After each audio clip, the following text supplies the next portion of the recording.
Ladies and gentlemen, it's Season 9. It's another Saturday and another season to begin here at the UPL Underlords. Solos, no duos here today, but, you know, to keep us all in check and in good health, you got the forecourt and the Doc Heckle. How you doing, buddy? Howdy, I'm doing great, Jester. How are you? Doing well. Acclimatizing to a new cat who has decided, you know, that it needs to mark some territory. So we've heavily invested in some fresheners and stuff. But Good call. yeah, it's been keeping me off of the Underlords this week. It wasn't really a big patch, so I guess I kind of count my blessings on that one. But shiny new icons. Oh, yay. Hell yeah. Yeah, I mean, you look at, you know, I think every single unit under 3 cost, except for 4 units, have 3-star upgrades now. Now they all have that icon, so it's less ambiguous. Like, is it really Omni Knight's 3-star bonus that he gets like an extra square of radius on his purification? And now we have confirmation that, yes, that is his 3-star bonus technically. So it's good to have that sort of consistency and quality of life in the game. It was definitely a little strange to be like, here's an ability tooltip. Oh, but some of them have a 3-star tooltip separate. It's like either bake it all into one or don't, guys. Yeah. Take your pick. I'm just waiting for confirmation from the admins that we are good for round 1, but it is week 1, round 1, group A, so it's literally like right back to the blank slate, guys. This is anybody's game. I have no idea how the group 1 people ever get determined in the first week, but I do see 8 check marks here, so wait, am I bad at counting? 1, 2, 3, 4, 5, 6. No, I totally see 8. I then also see you, me, and the bot, so it's like, I'm pretty sure I'm good with the math. I'm not seeing anything from admins, but I don't see anybody else complaining, so without further ado, Doc, let's get the standard private match humans only going. Yeah, let's get in the mix. It's always nice to have like that sort of fresh greenfield new season here for Season 9. Back to the real deal. I like duos as much as the next guy, but we all know the sort of like standard format is here in solos. And the solos, you know, you can get a lot done with the solos, and Xanim gets double Shadow Demon right off the bat. Okay, yeah, sure. Also found a Drowse, so it's like, all right, let's just get off to the races with a whole bunch of stuff. 3 mages for Howie. Hello? That's okay. Yeah, these guys are coming out swinging first round. Yeah, we see some like, you know, early stuff there. We see the Heartless Demons with Sanem. We got the mages. We got 1 level Primordials down there with Shafsheti. Probably saying that right. Shafsheti? But here's what I really like to see. Shafsheti? Yeah, something.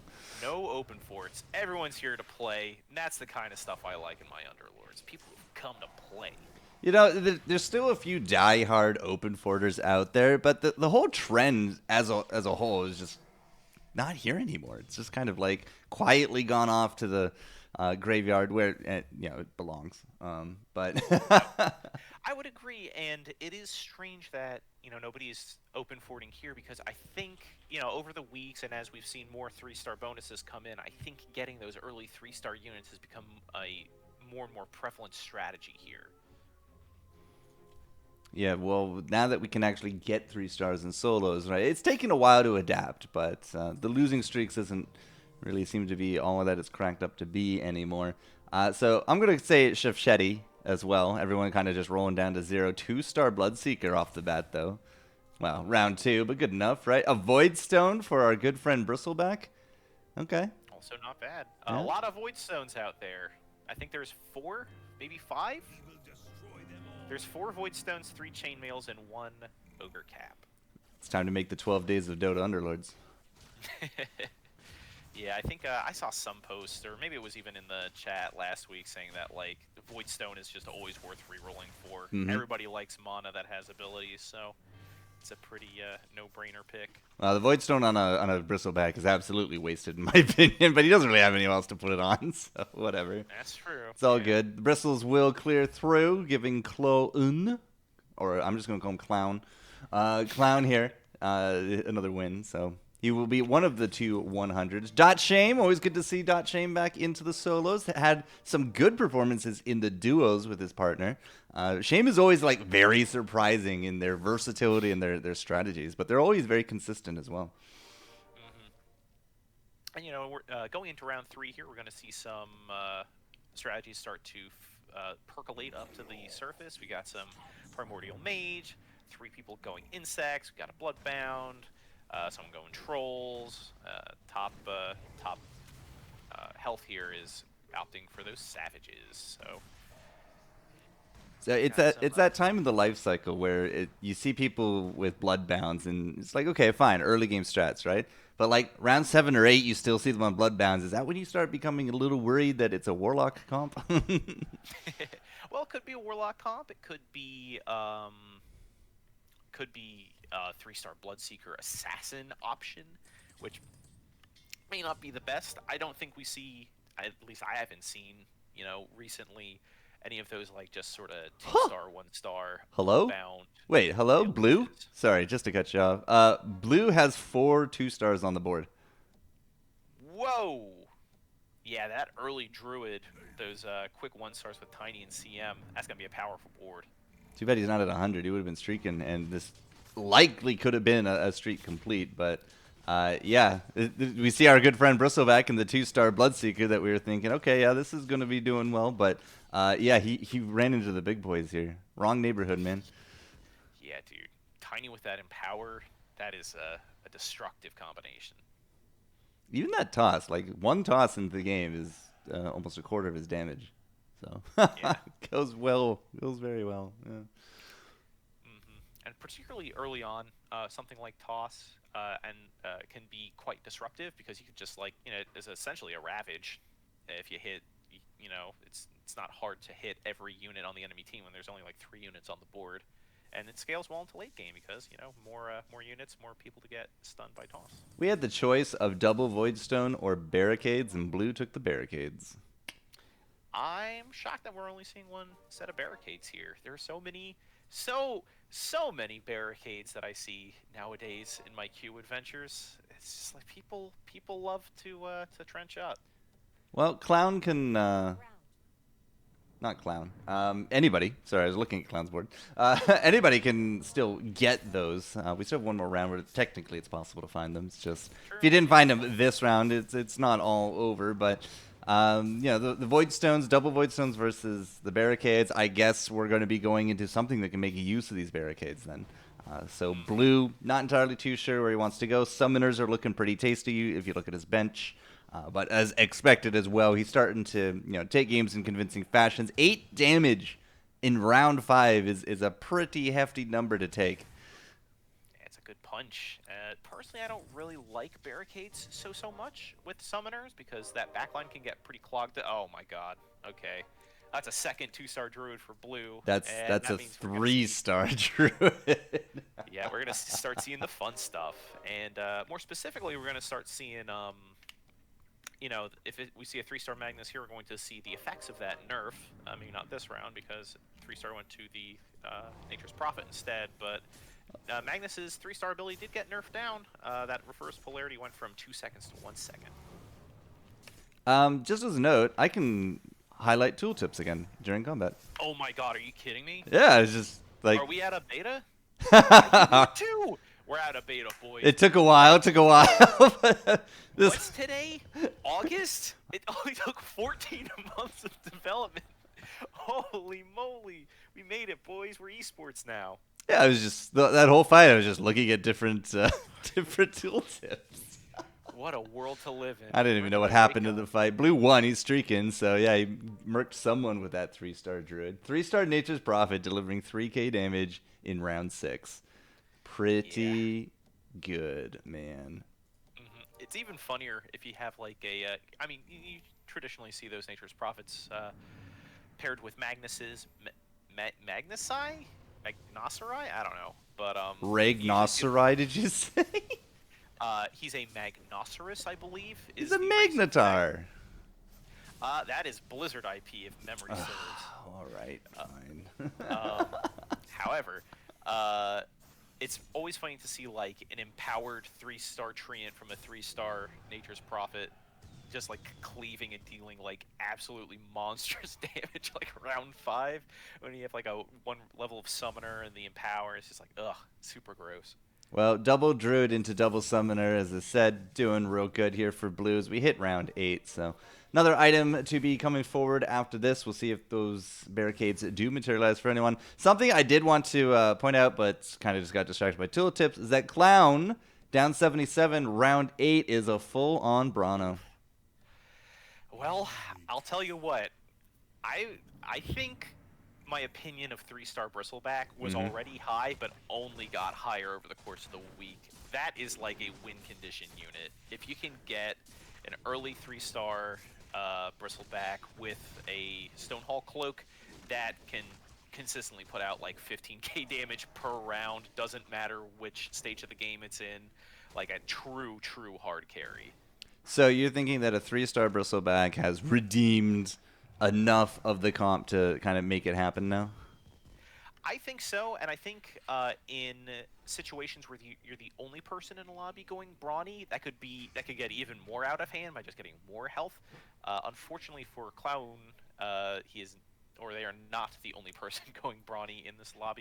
I wasn't sure if that was still happening because it's like not really a brawny comp for Chev Shetty there.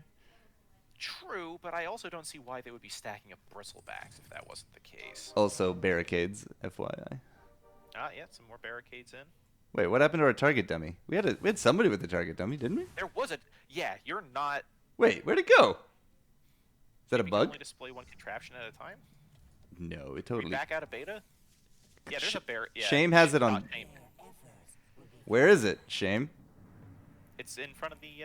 No, Their it's other barricade. there. You okay? This must be a new bug, only showing one at a time. That makes no sense.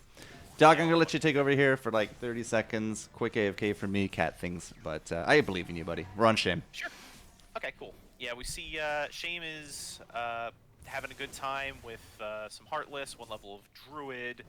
We see some barricade on barricade action, some real World War I boards going on, and it's a quick and easy win. And this is like a really good synergistic comp for him because we got one level of Insect for the Mischance, we got one level of Heartless with the Pudge and the Shadow Demon, and one level of Druid just for that early star advantages. And we flop into the Underlords picking round. No, I We're missed seeing- them. No, I didn't miss them. Okay. Gotcha. Yeah, we've got a lot of Hopkin, a lot of Jewel, one NO and one NSX. One Anesix. What? One? What do you think the chances are that 7 people in this lobby got offered Golem and Essex? And that is why the only person who chose an Essex was the only person who got the Enthrall variant. Well, if you're going summoners, an Essex is really the only option, right? Doesn't matter which version you get. Because it helps your buddy. Thanks, Crab. Look at that. Whoa! Yeah, let's talk about that in a minute. I'm Sure. just watching blue here because I believe this will be streak complete on this round. I believe, if my memory serves. But Golem or Enthrall, you have to go with an Essex with the summoner. So I don't think we're gonna see a difference there for him. I'm pretty sure he's just like that's what he's having now for the rest of this. Yeah, Blue's going to be rolling. They're in a really solid good spot. Got that early double 2-star Druids. Has a level of Heartless. Got Enthrall and Essex. I mean, they're just going to coast. Okay, so we haven't looked at Crab, but Crab is number 4. That was streak complete for blue. Congratulations. He's building up. I'm not entirely sure. Crab with the 3-star Weaver. He is not exactly a unit behind. In fact, actually, you want to talk about units behind. Mooten is still down at 4, so I am, again, suspecting a Warlock combo. We'll check that out after this combat, but Crab with a 3-star Weaver. What do you think of a 3-star Weaver in general? I find it slightly underwhelming myself. Right. Well, Weaver's a 1-cost unit, and even though they're, like, I would say the best 1-cost unit with a 3-star bonus in the game, or has the best 3-star bonus in the game with, Mr. Warlock, with his Demon bonus. But by and large, I think Weaver is a great unit, has really good mixed damage potential, really low cooldown spells, so is a good thing to enthrall as well. Has good alliances with Hunter Bug, so can spit out a lot of auto attacks. But specifically, the 3-star bonus I find to be very underwhelming as well. One of the worst in the game, in my opinion. Mana And burn. It's like when Nyx comes up to you and has to do 4 consecutive attacks to make something happen. It's like, okay, yeah, I'll just let that happen. Jumping over to Mutant, who is down here with the mages. It's not a Warlock comp. This is looking for a 3-star bonanza of Crystal Maiden, Razor, and Arc Warden, but has not yet happened. yeah, and I think by and large, this particular comp angle has seen better days. Specifically with Arc Warden. When Arc Warden shifted from being a sort of Eidolon factory to being his sort of former glory with the 3-star bonuses and duplicating items, his role sort of shifted, and Primordials as a whole were really, really harmed. That is why I don't even go for Primordials in my summoner comps anymore. I just don't think that going Primordial 4 really complements a mage comp too well. Whew, those were not great options. He took the Maelstrom for his mages. Could have taken... He could have taken a few other things, but the Maelstrom will end up being probably what the Morphling... Oh, there's a Morphling, Speak of the Devil. Yep. I'm actually kind of surprised they didn't take Barricade. You see a lot of Barricades with mages, and I don't know. Kind of strange to me. Okay. But, 2 things to bring up. Yeah, no barricades. Yeah, 2 things to bring up. First, we're 1 away from a Crystal Maiden 3, making this the most 3-star board if it happens. The second is that Clown is brawny and completely losing this matchup so far. But that 3-star Bristle might be enough. We'll head on over after this to check that out. But Mutant, can a 3-star Razor be like the end all? Does that have enough power early on to make stuff happen? Because it's definitely not showing promise right here. So I mentioned that Weaver has one of the most underwhelming 3-star bonuses in the game. One of Weaver's colleagues is definitely Razor. Consider a scenario in which Razor gets to keep all of the damage that they steal. Then I think Razor becomes way better at 3-star, but losing that damage that they steal definitely hurts Razor's effectivity, and I do not think becomes the kind of tentpole unit a 3-star Magnus, a 3-star Warlock, or any of those other 1-cost 3-stars can be. Okay, so we're over here with Clown. Clown with the Brawny into round 14 has a grand total of 32 kills, which is a much better ratio than last time we actually looked over him. But also picked up that not quite the cloak, right? There's no cloak on this, but it is going to be that blade mail. I am definitely more of a fan of a blade mail on our bristles than anything, and all of a sudden he's just turning this right back around, eh? That was an absolute plowing. Clown, I think, has hit their sort of target alliances, has hit their target tentpole 3-star unit, and from here on they're going to be in a very good position to sort of emerge from the basement of last place. Clown is already actually kind of making the climb. 48 health as Howie took a hit, and Chef Shetty falling down here as well. Now we talk a little bit about some of these numbers. A lot of people up to 7, now at 6, and Blue still streaking very hard at the top. Mutant finally with the 3-star crystal, but Chef Shetty, I see you making some kind of face, man. Is this the Warlock comp we were looking for? This is okay. It is a Warlock comp. That's a demon. Bat Rider. I saw some units on the board that I had to question, but I realized that they were just sort of putting that out there because they didn't have space on the bench. But I saw 4 or 3 Legion commanders on there. I don't know. This ain't it, Chief. This build is bad, and it's kind of showing why it's so bad. Well, the friendly fire will kind of negate the blow a bit, but you take 15 health in round 15. You're well on your way out to the speed running community at this point. He does have the 3-star Warlock, right? So I'm trying to see how many demons on board he actually has. Between Chaos Knight and Bat Rider, we got the LC, but it's not an Essex. Why? Okay, there's some pretty juicy 3-stars. Also, why is there a 3-star Snapfire here? I don't understand. I can't understand. Dude, we need to get some Dr. Heckle emotes because the faces you just made right there could earn us money. I don't understand. I can't understand this. I can't understand. Jim Shetty, what you doing? This is baffling to me. as somebody who just bottomed out like maybe an hour before jumping on the cast with a 3-star Warlock comp, like that is just, it is a baffling comp, and I do not think Shivshetty's gonna be around too much longer. It sucks to say, but yikes, bud. Takes a Warlock, doesn't go in Nessex. Gotta wonder. Gotta wonder. Did get the wristful on a bat. I mean, like, he hit a bit of his target stuff that he wants, but yeah, it's not looking so great right here.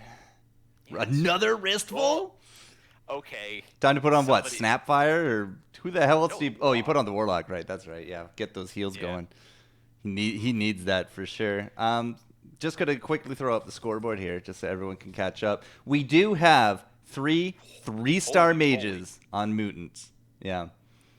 Well, 2 3-star mages, 1 Sorry. 4-star. Yep, you're right. You're right. But still, that's a 3-star Arc Warden with Maelstrom. It's just Lightning City over there with Razor on top of it as well. Right. I would actually argue that he's more mage than summoner with that kind of loadout. And Maelstrom's just such a good choice for this mid-game for an Arc Warden at 3-star. It's going to be Disco City.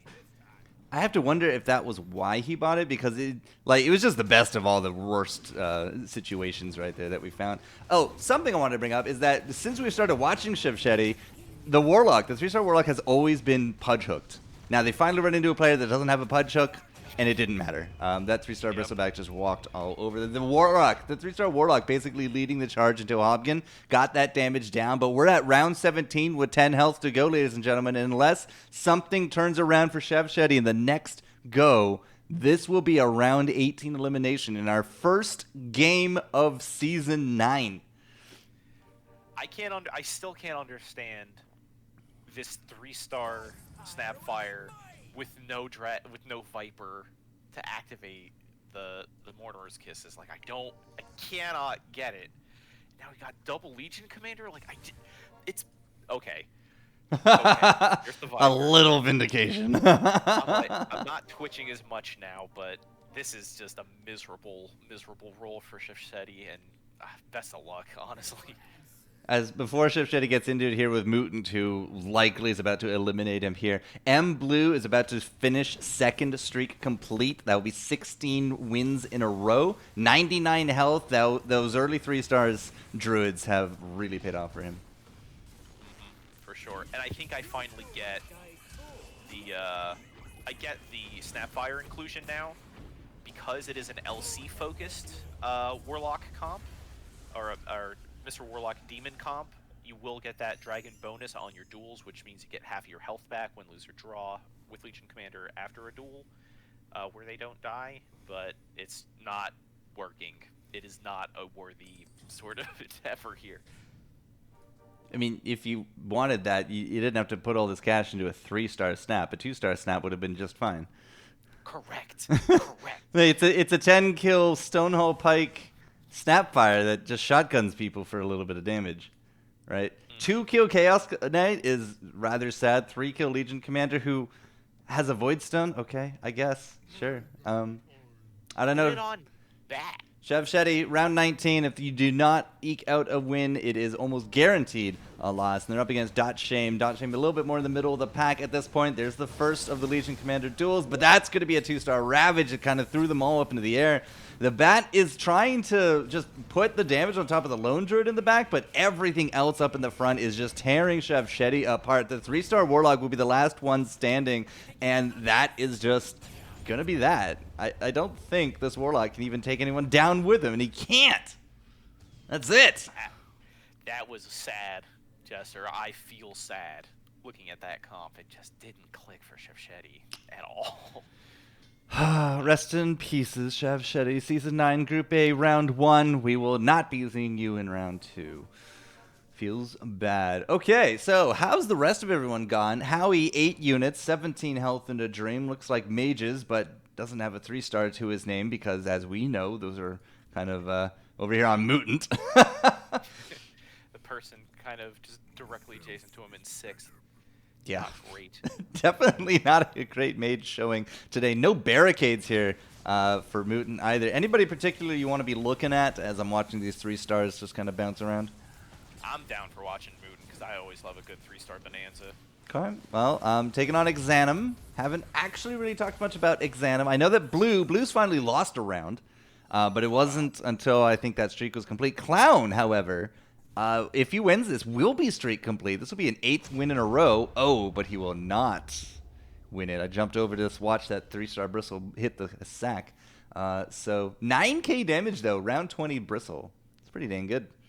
Yeah, I mean, hey, it's that Bristleback's really paying dividends for Clone because, as we remember, they were looking quite bad in 8th place for a good long time.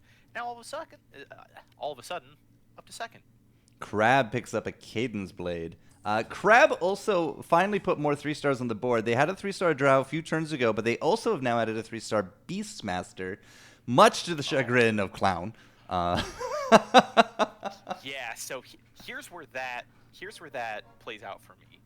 By and large, I think Beastmaster's 3-star bonus is quite bad, and it is only good in very niche scenarios. And I think in this lobby, it might actually shine because you got 2 people, 3 people, 4 people. It's half the lobby. Okay. 3-star Beastmaster here is actually going to be doing quite well because he's not going to give a single care about any of the summons against these summoner comps.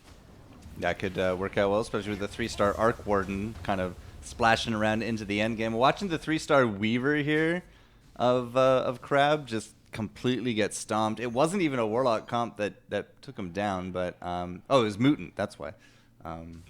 No, it was Crab and Howie. I don't even know what game I was watching, man. Crab's Ghost was against Mutant. There we go. Okay, that makes sense. It's like, man, I'm really bad at reading the scoreboard off in a hurry. Did not win either of those matchups. Blue has actually definitely done a fall from grace. Nobody else really close to going down. Blue had 9 units at round 18. He had 9 units at round 18. He's up to 22. He's still looking to finish off the comp. It's a bit of a rainbow summoner comp, isn't it? Getting the trolls mixed in there and everything? Yeah, absolutely. We usually see summoner comps go for a quick Savage 2, so the summons can start accruing that damage over time.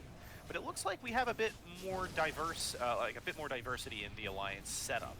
We got some, like you said, some Heartless, some Troll, some Scaled, which is kind of strange. Well, I guess there's 2 mages in the lobby, one going pretty deep.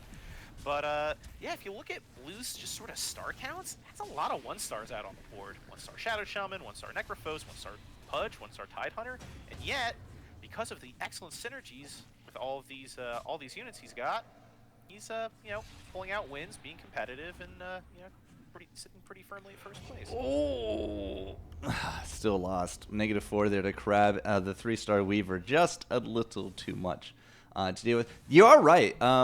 This is a strange amount of 1-stars, but this is the reason why. As kind of curious where his money did go. And his money went into getting this level 10 up. So he's looking, if I had to bet, he's looking for a 4 Savage just to finish this off, right? It's the only unit he's kind of just missing right now. Yeah, round 23, level 10. Oh, it's 4 Troll. Oh, snap. Okay. Plus 4 Troll with level 1 Savage and level 1 Summoner is very interesting to me. I'm not sure how that's going to play out, but I mean, right now, M-Blue just has bodies. Yeah, but they're not very strong bodies at all. That's true, but I mean, with this Summoner comp, maybe that's really just all you need. Yeah, but field. 3-star Bristle with the Reflect. Like, look at the mages just very slowly killing themselves, and all of these summons are just becoming stepping stones here for Clown to finally actually take a first place situation, right? We clowned on Clown a little, right? We said, okay, Bristle, not a fan. Serious Sam in the chat is like, nope, not a fan. This guy's about to take first place. He is on a 2nd streak from a streak complete. Yeah, Clown is coasting, and that just goes to show just how powerful a 3-star Bristleback can be with the right itemization. 57 kill Bristleback. Yeah. Where's the cloak?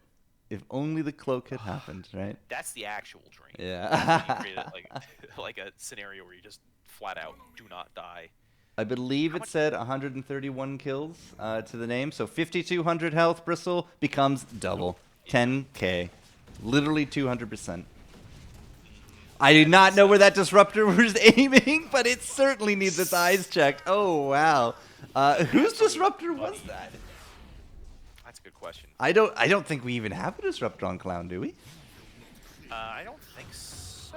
Definitely didn't see one, but at the same time, why would the Hunter have it? Shame out as Mutant will take him to the cleaners. That's 7th place for him. Shame we might see bounce back towards the end of the tournament, but for now, we'll be 7th. It is actually a Disruptor here. Disruptor basically tried to protect himself and then died and didn't do the team any service at all. How selfish. Unbelievable. And yeah, we look at Shame's comp. I mean, they were going for a lot of things, an awful lot of things, actually, there by the end. And I don't think they ended up doing anything particularly well. Like, you know, level 1 Hunter, level 1 Warrior is a sort of enduring kind of composition, but just didn't pan out. I think it was Crab that picked up a Cadence Blade. Not a bad idea, especially up against Clown here, but Clown. So here's the results of everybody though, but still 4 3 stars for Mutant as he finally makes that Storm Spirit dream happen. You gotta wonder, right? Mutant 26. The other mage here is Howie 17. It's 6 mage versus 5, and Howie is streaking hard. I'm gonna go see what Howie's up to, man. Yeah, let's take a look. So, I mean, there's a couple ways to spin Mage today. I know Con from Cambridge, a top 10 Lord, very active on Reddit as well, talks about this build that Howie's doing, which is 6 Mage 4 Warlock, because of the, high magic damage Warlocks like Shadow Fiend, like Disruptor. And there it is. Effective, huh? Yeah, 22 health to be suffered. So Howie will take Crab out in 6. Xanim down 11 more health, puts him into firing range of an elimination. And Blue versus Clown, but Clown lost it. 3 units down. Can't really blame him. But yeah, rip. Even with that 3-star Bristleback, and if you check out Clown's itemization, double Beastmasters. With double refreshers. Yeah, I've seen this quite a bit actually. It's He actually has 3 Beastmasters on board. Oh, maybe not. Maybe the 1 stars aren't enough. So what are you gonna do? Throw on another snap? Oh, that was the 8th unit. Oh, he has a 3-star beast in shop, and he locked it. Wow. So where's that extra refresher gonna go? That's a good question. I think Snapfire could be a pretty good candidate. Oh, Disruptor is probably going to be Disruptor, Yeah. right? Unless it gets doomed! Hooked and doomed! You're now up on the menu, Disruptor. Not likely to see that corner comp get obliterated here. This could be huge. Like, Clown is actually melting to these Hunters. I don't know. That Bristleback, though, is sitting at full health and is just kind of... As long as he's not getting CC, he's going to be wilding out. I find it amazing that the double Beastmasters have now overtaken the 3-star Bristle. Even though the Bristle is still the last one standing, it still was not able to do more damage than that 2-star Beastmaster. So a 3-star Beastmaster coming into it will be absolutely amazing. There it is. Frees up a unit slot, so we can throw in, another Snap or another Jug? Yep, it's going to be the Juggernaut. Yeah. There goes the refresher to the Disruptor, as you expected, and... Okay, we'll see if this is going to be enough. Want to peek in on Xanim? Yep, can do. Kind of within heartbeat range. I love how that's catching on, the heartbeat range. Yeah. Xanim with Brutes, Trolls, and random kind of stuff.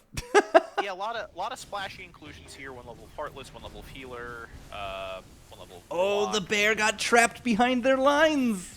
No, poor bear, can't do anything. You really, truly hate to see that. And I've been And then it playing a gets lot of stunned. Brutal stuff. Oh. Bear's just chilling. It's like, yeah, you guys got this, right, huh? I don't think that bear would have made the difference, but Xanim is out to the 3-star Arc Warden. What did Mutant have on that Arc Warden? Scythe. Scythe of Vice. All the pigs. They Yeah, just running a think, farm. oh, am I having an audio glitch? Because I keep hearing the Scythe of Vice thing just keep playing over and over again, but it's like, nah, it's Pig Central with Arc Warden. Oh, man. Whew. All right. We're down to the top 4. We are into the top 4. Howie's sitting at 1 health in a dream, so we'll take a look at this 6 mage. You said 6 mage, 4 warlock, but I don't think the 4 warlock part ever kind of came true for this one. Yeah, I think Howie has made some substitutions now. It's only sitting on one level of Warlock, opting for Brutes. Actually, level of Brutes. I'm not sure about that. Brutes are really effective against like assassin comps, or like hunters if you can get into the zone quick enough. But I don't know. We shall see. Howie, not sure he's getting into the zone. That's a 3-star Arc Warden that is just now multiplying into the back. Mutant, as we know, is just running that farm, and it's just pigs everywhere. The CC is really, really good. Finally, a Disruptor ult of Worth into the corner on top of all those clones. We will get one more duplication, but that was going to be the saving grace as that silence has now thinned out the herd. That's going to be a Crystal Maiden win for Howie. 7 health to Mutant, and nobody goes out, but ooh. I want to look over here. Where is disable time? Disruptor, 37 seconds. And the NO, wait, no, what? Did the Arc Warden? 3 seconds of disrupt time? Does pigging not count? I guess? I guess not. Pigging doesn't count as disable time. Yeah, that's wild to me, personally, but pair of Shiva's guards picked up for Mutant and M Blue. That's going to be good against those summoners. That provides a lot of armor, that provides some pretty decent AoE, and we see a 3-star Juggernaut picked up for Clown. So it's double Vipers, and one of the Vipers has a Radiance. So I guess this is to jump into the back and be a bit of a disruptive little Viper, so to speak. We're going to be sitting here Clown versus Howie, since likely one of them to go down. M Blue and Mutant. Mutant is going to be trying to stave off the current streaking win leader, but how are our Brawnies doing? That's going to be double Disruptor. That is really paying off very well. That Refresher Orb just had this guy's number. Howie and the Mages can't do anything. Just silenced, yo. That's it. That's it, yeah. Blue loses. No streak for him. Man, I mean, it's come to the point where these Brawnies are too thick to be real, right? Like, they are just 191 kills. We're up there. That is a lot. We're up there. I mean, last time we saw this Bristle, he was at double health, 10,000 something. He's probably irking around 11 and a half now, yeah? Yeah, that seems right. And Juggernaut hit 3 stars, so he's got that Blade Dance crit. It's 20% chance to crit for 200 damage. That's basically like a free Chrysalis without the damage. I mean, that's not a real Blade Dance, though, right? Yeah, true. I mean, in Dota 2, his incarnation, that is like the like sort of really big DPS thing for Jug, but okay, so the Radiance Viper didn't actually go into the back. He is going to get hooked into that back, so now the Radiance damage will start hooking up. The silences, not entirely too sure they were enough. The sandbags in the front limited where these Brawnies could go, and they are just getting picked off. Blue, for sure, eliminates the Mutant with the clone and is about to take Clown down there as well, which means it's a double kill round 31 win as M Blue commanding this entire lobby. We'll take this win, I think, at, what, 24 health, 44 health? Something like that. It was a very comfy number. yeah, that was an absolutely impressive showing from Blue. Like I had said, they just coasted. They hit that double 2-star Druid early on and just sort of rode it into the sunset. Yeah, my God, that was such an early dominant luck for him, right? Getting 4 2-stars on board by round 4, he just started taking people's health for granted real early, and then that 3-star was just amazing. Bloodthorn Medusa, what do you think of that? Filthy. Filthy? Absolutely filthy choice. I guess he had the extra slot, right? Like, because this is not a rainbow I've particularly seen a lot of. It's not Savage 4. It's not Summoner 4. We eventually got a front line of 3 warriors to be backed up by the warlocks. The Druid Splash was in from round 4. But then, as you said, like, they had a Scaled in there. And then eventually that 4 Troll as they gave up the Summoner Dream. But, like, I guess really the Medusa was just for the Scaled and the damage. It's better than what did they have before? A Slardar? Probably. Definitely not a Slark, but you look at these late game scenarios and you always see your Troll Warlord, your Medusa, and your Tide Hunter. These are these just powerful end game units that give tons of damage, tons of CC, tons of tank ability, easy combos with, warriors. You see the Pudge in here, and was their third warrior? Yeah, Pudge and Troll Warlord. As well, this is the only. Well, I don't know if it's the only, but it's definitely the winning team with no 3-stars. still rocking 2 1-stars. Yeah, I mean, and that just goes to show that there's still like really fierce competition in the meta for these different sort of build and economic philosophies. Blue hit uh, level 10 really early. 20 And level round 22, I believe. yeah, and that is like a super, super early level 10. Didn't opt for those 3-star units, just played really good synergistic alliances and leveraged that into wins. Good itemization, really good drops, good late game units. Not necessarily good stuff though, because I mean, we still have some cheap units like Witch Doctor, Dazzle, Magnus, Pudge in there too, but you also have like these really good utilitist late game units like Medusa, Necrophos, Tidehunter, all these guys. And you compare that with Klaun's board, who only had 7 units on the board there at the end, only hit level 7, but had these really chunky, tanky 3-star Jug, Bristleback, and Beastmasters, but just didn't, just couldn't get them across the goal line. Definitely got him into a good position for the next round, but couldn't bring home the gold. I hopped into Group D at the request of the admins, and we get kind of plopped into round 29 where Spack Low, which might be lay on hands, I don't know, somehow either rolled or stole a Divine Rapier, is trying to fight upwards to Rakoshni, and I'm not entirely too sure Rakoshni cares that you have a Rapier. In fact, I think he's about to lose it. We're not getting eliminated this round, so we will have a little bit of time to talk, but that Rapier is going straight over to Rakoshni. Unless... Why? It's a lot of units on the board. Wait, why didn't it get stolen? Oh, he didn't put it on the board. That's why. He didn't equip it. Wow. All right.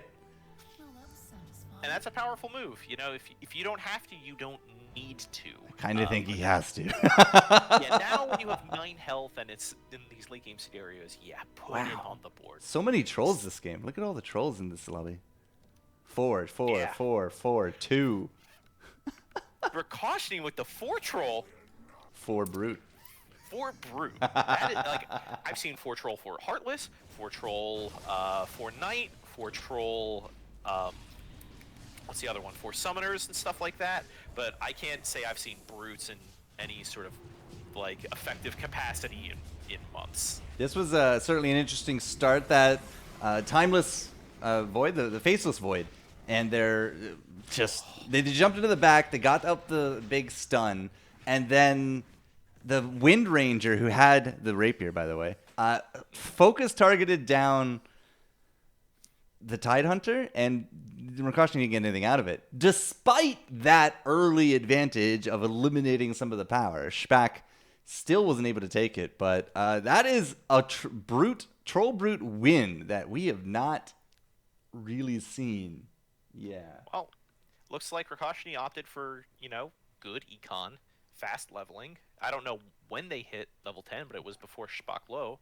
And again, ended up with 2 1-star units at the end, given 1-star Axe and 1-star Troll Warlord are not exactly the same as, like, I don't know, 1-star Shadow Demon, 1-star Drow Ranger or something. But, you know, we see these, you know, powerful late-game economic builds that focus on these sort of rainbow-heavy alliances. Not necessarily deep alliances, like this isn't 6 Knight or 6 Savage. This is 4 Troll, 4 Brute, and then all sorts of treats in the middle, like Warrior, like Healer, like Warlock, stuff like that. Tidehunter with Refresher was just completely eliminated out of the equation. Rakoshni still won. Absolutely erased. I find it a little strange that happened, but also I find it a little strange that the Lycan has a Legbreakers Fedora. Because now he's just going to be spreading the love. But so does Pudge. Yeah, I mean, I don't know how it's amazing. On Legbreakers Fedora. Of all of the hats, I think that one... No, well, Mantle of the Flayed Twins is objectively the worst hat, right? It is just so bad. Nah, man, you got to put that on all of your Arc Wardens. That's all you got to do. Yeah, just have them focus down.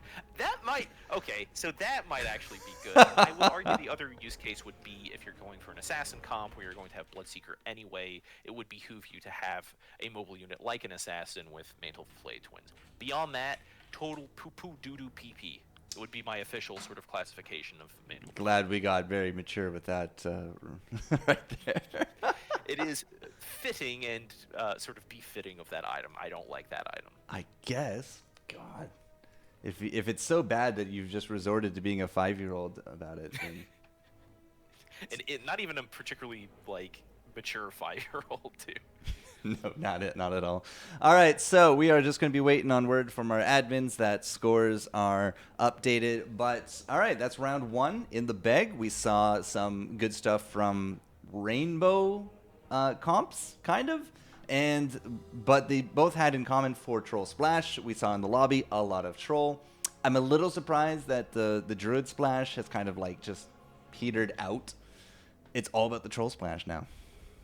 Yeah, trolls are king right now. They go with everything. Turns out, if you just hit people fast enough, they'll die. The dream, yeah. A winning philosophy. There was some chat about that last round.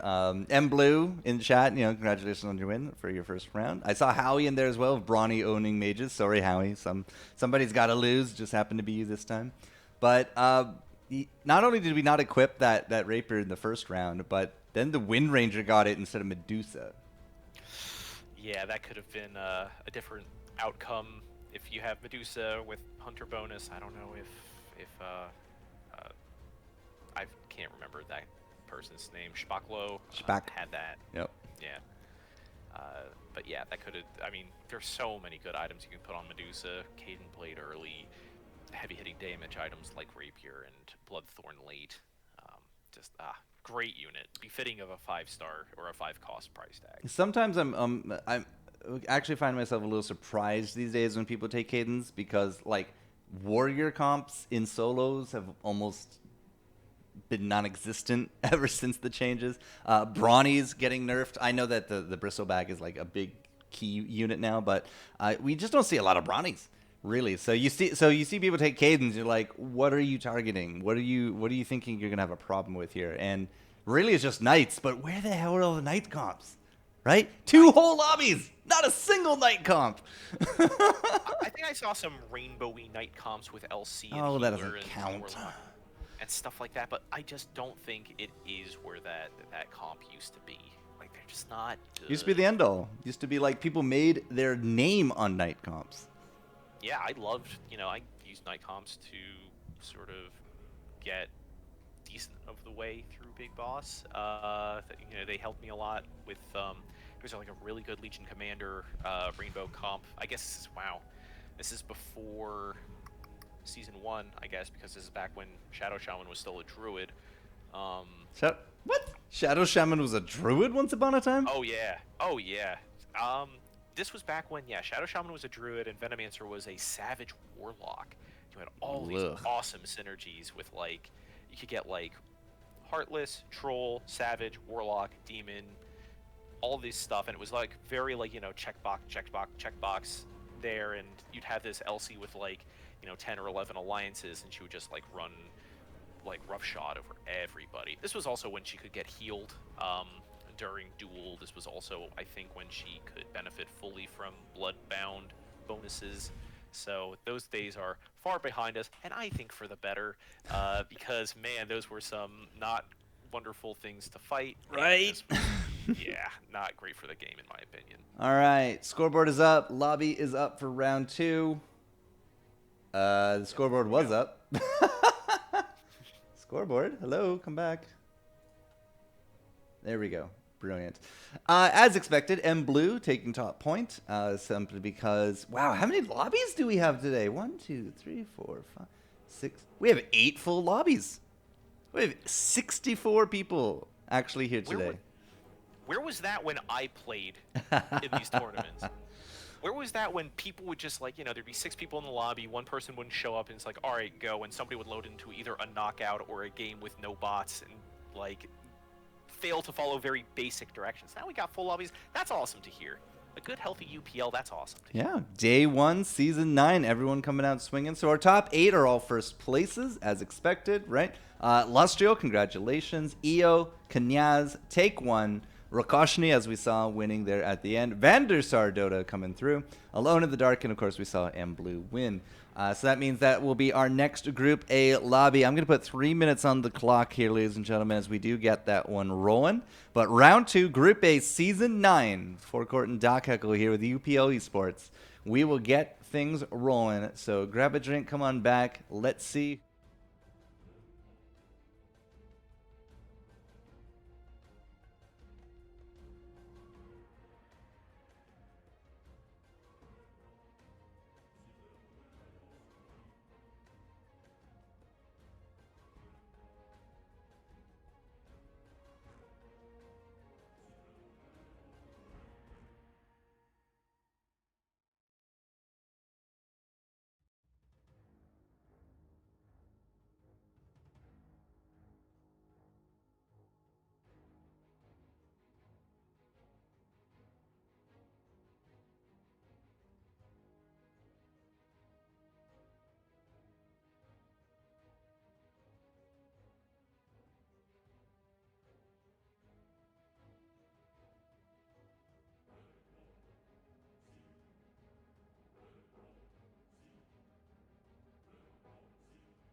Oh, we're just a small indie studio with a dream to crown the best Dota Underlords player. I think that's completely valid for a small indie studio to do, yeah.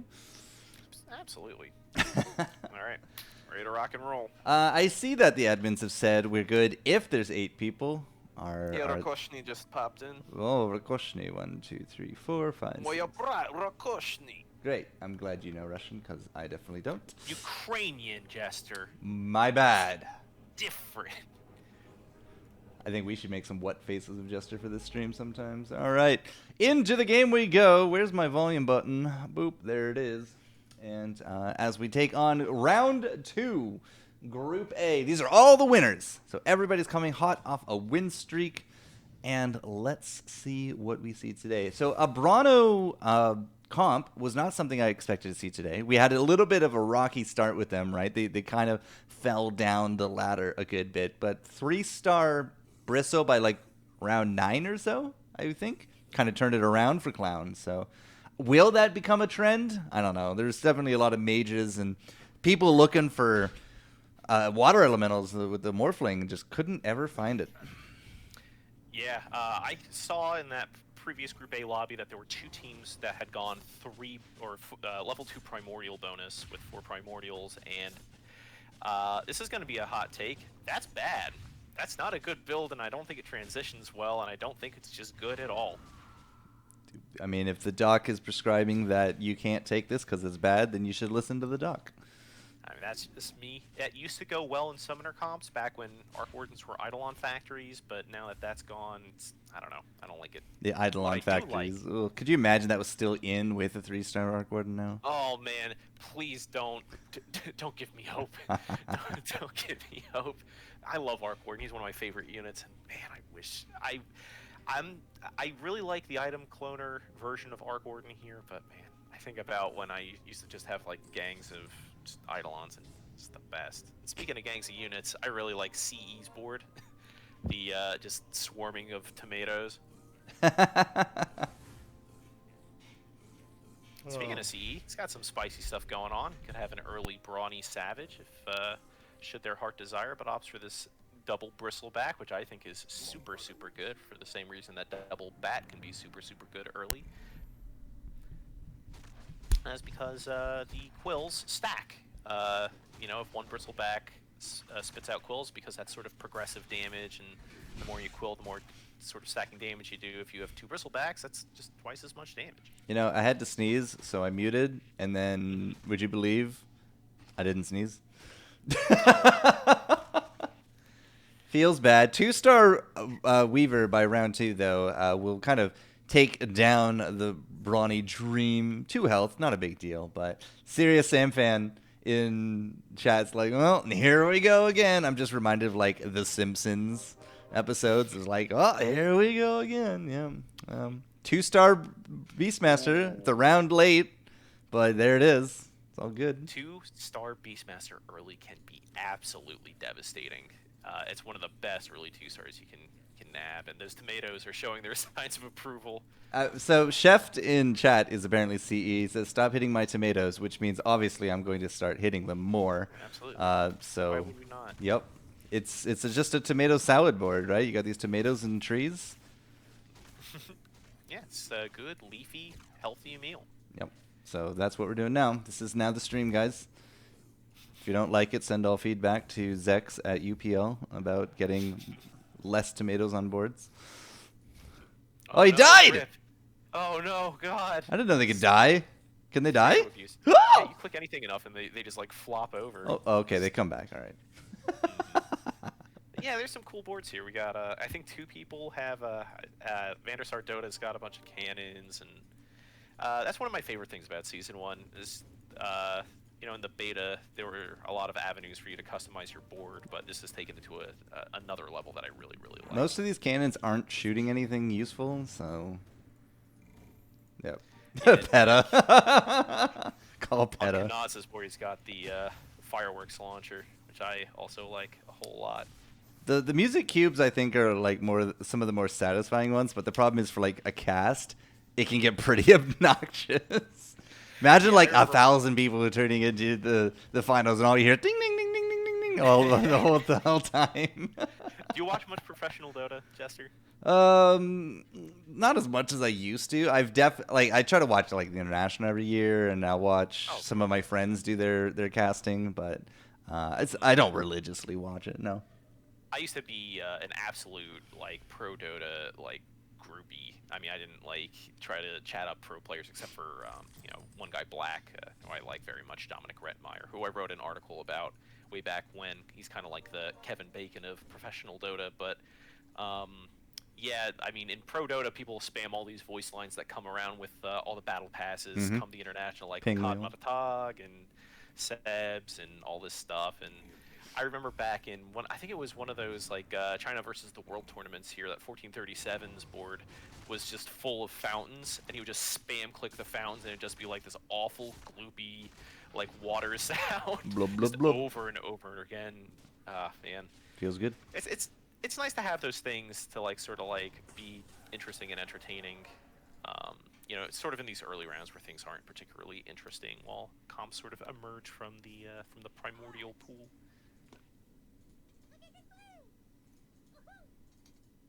What is this thing? Are you on Take One's board? Yeah. Yeah, dude, that's Ricky Ravenhook. Oh, is it? Our lovable, Okay. yeah, our lovable little mascot from all the early birds. Yeah, the rest of them are not so entertaining, but yeah, c'est la vie. Okay, yeah. I mean, this is how you gotta make your money, right? All these cosmetics. All Yes. these cosmetics. Gonna go back to CE, just kind of like going around all the different boards. I'm really like, is this a Brawny comp or is this not a Brawny comp? I'm still a little more on the fence about it. I think about those early Majestic guides. You know, back around, I think it was like, you know, right before Season 1 and at Season 1, he had one, a theorized one at least, where it was for Savage, for Brawny, where you could just get Shufty and have all that progressive damage. This was back when I think Savage was a little different about how that was applied. Maybe this was before it had the Summoner thing at 2, or at level 2. But yeah, I think this is like a really strong, really tight grouping of alliances for level 4 at least. You know, one Druid, one Brawny, one Savage, get everything you need. You know, you got your Beastmaster with your Stonehall Pike up to 9 kills, and you got your 2-star Magnus or your 2-star Nature's Prophet. You throw another Summoner in there, and I think you're going to be sitting pretty easy. Okay, well, we'll keep an eye on it. I was looking at Alone in the Dark. These guys are both streaking, going head-to-head here at round 7. Only one may continue, and it looks like it's going to be CE, but Alone in the Dark only has bugs. And he actually also has an Ogre Cap, which has now been rendered useless because he doesn't have anything to proc it with. So being an item down and only really one alliance at round 7 is not likely to keep you streaking. Yeah, back in the day when Ogre Cap was known as Big Time Contract. Yeah, that's right. It used to be called that, didn't it? Oh yeah, this was back in one of my favorite things to talk to my friends about Underlords was to invest in Bitcoin, because BTC is the abbreviation for that, and it's also a big time contract. And that was when Bloodbound was percentage based instead of flat damage. So it's like, oh yeah, man, just invest in BTC for like the first like 5 rounds, and you'll just like, you know, have one Luna whose glaives do like 600 damage per bounce, and you're good, you're gold. But alas, such beautiful things could not stand. And the reason I bring that up is because if you didn't have a Bloodbound unit, it at least gave you, I think it was like 10 damage or 25 damage. Here, the Ogre Cap, if you don't have another Bloodbound unit, is just useless. Just beyond, it's like an empty slot. As I said, doesn't have anything to proc it with here. So it is, that prophecy is kind of coming true, isn't it? CE here being absolutely eaten alive, though, by Blue. It's getting out-druided. Out-druided. Yeah, M-Blue would take that win. Alone in the Dark, though, picked up double 2-stars last round, so it was on his board the whole time while we were kind of lost in conversation. But it completely turned his comp around. Stonehall Pike versus Chrysalis. Nope, versus Barricade? Maybe? I still don't really know what Alone wants to go. There are Trolls and Druids and some Hunters. Thinking about it. Went for the Barricade. Yeah. I mean, when in doubt, just barricade up. Barricade Lords. Half the lobby went for Barricade. Pretty good. Taking a look at Lustrial down here for this round. 73 health, level 4. A lot of the top people there at level 5. So are we forcing something or are we just taking our time? It's some Hunters, some Bugs, and we're all behind Barricades. But down 27 health in 9 rounds, averaging 3 a shot. Feels kind of bad. Yeah.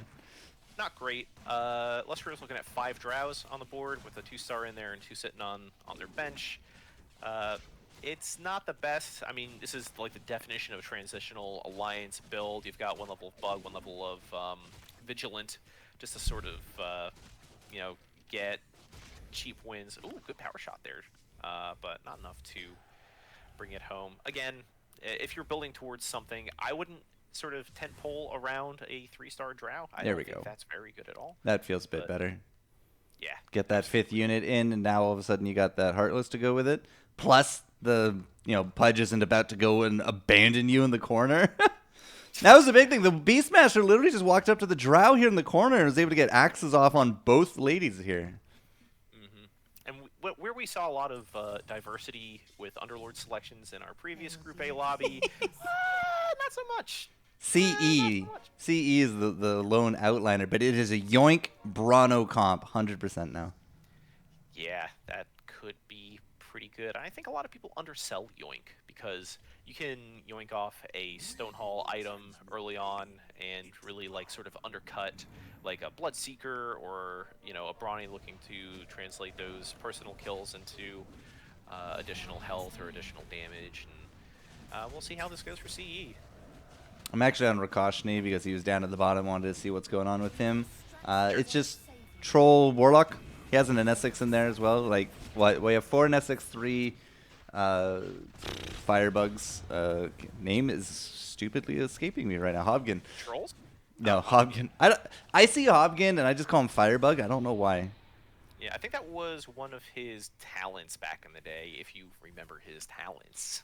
Also, when I first got into casting, I legit thought his name was Hobgob. Ah. There you go. There was a lot of casting where I just called him Hobgob. It's like, damn it. And then I tried to remember Hobgin, and the only thing that comes to mind is Firebug. I don't know why. Hobgob or Firebug. Brains work in weird ways.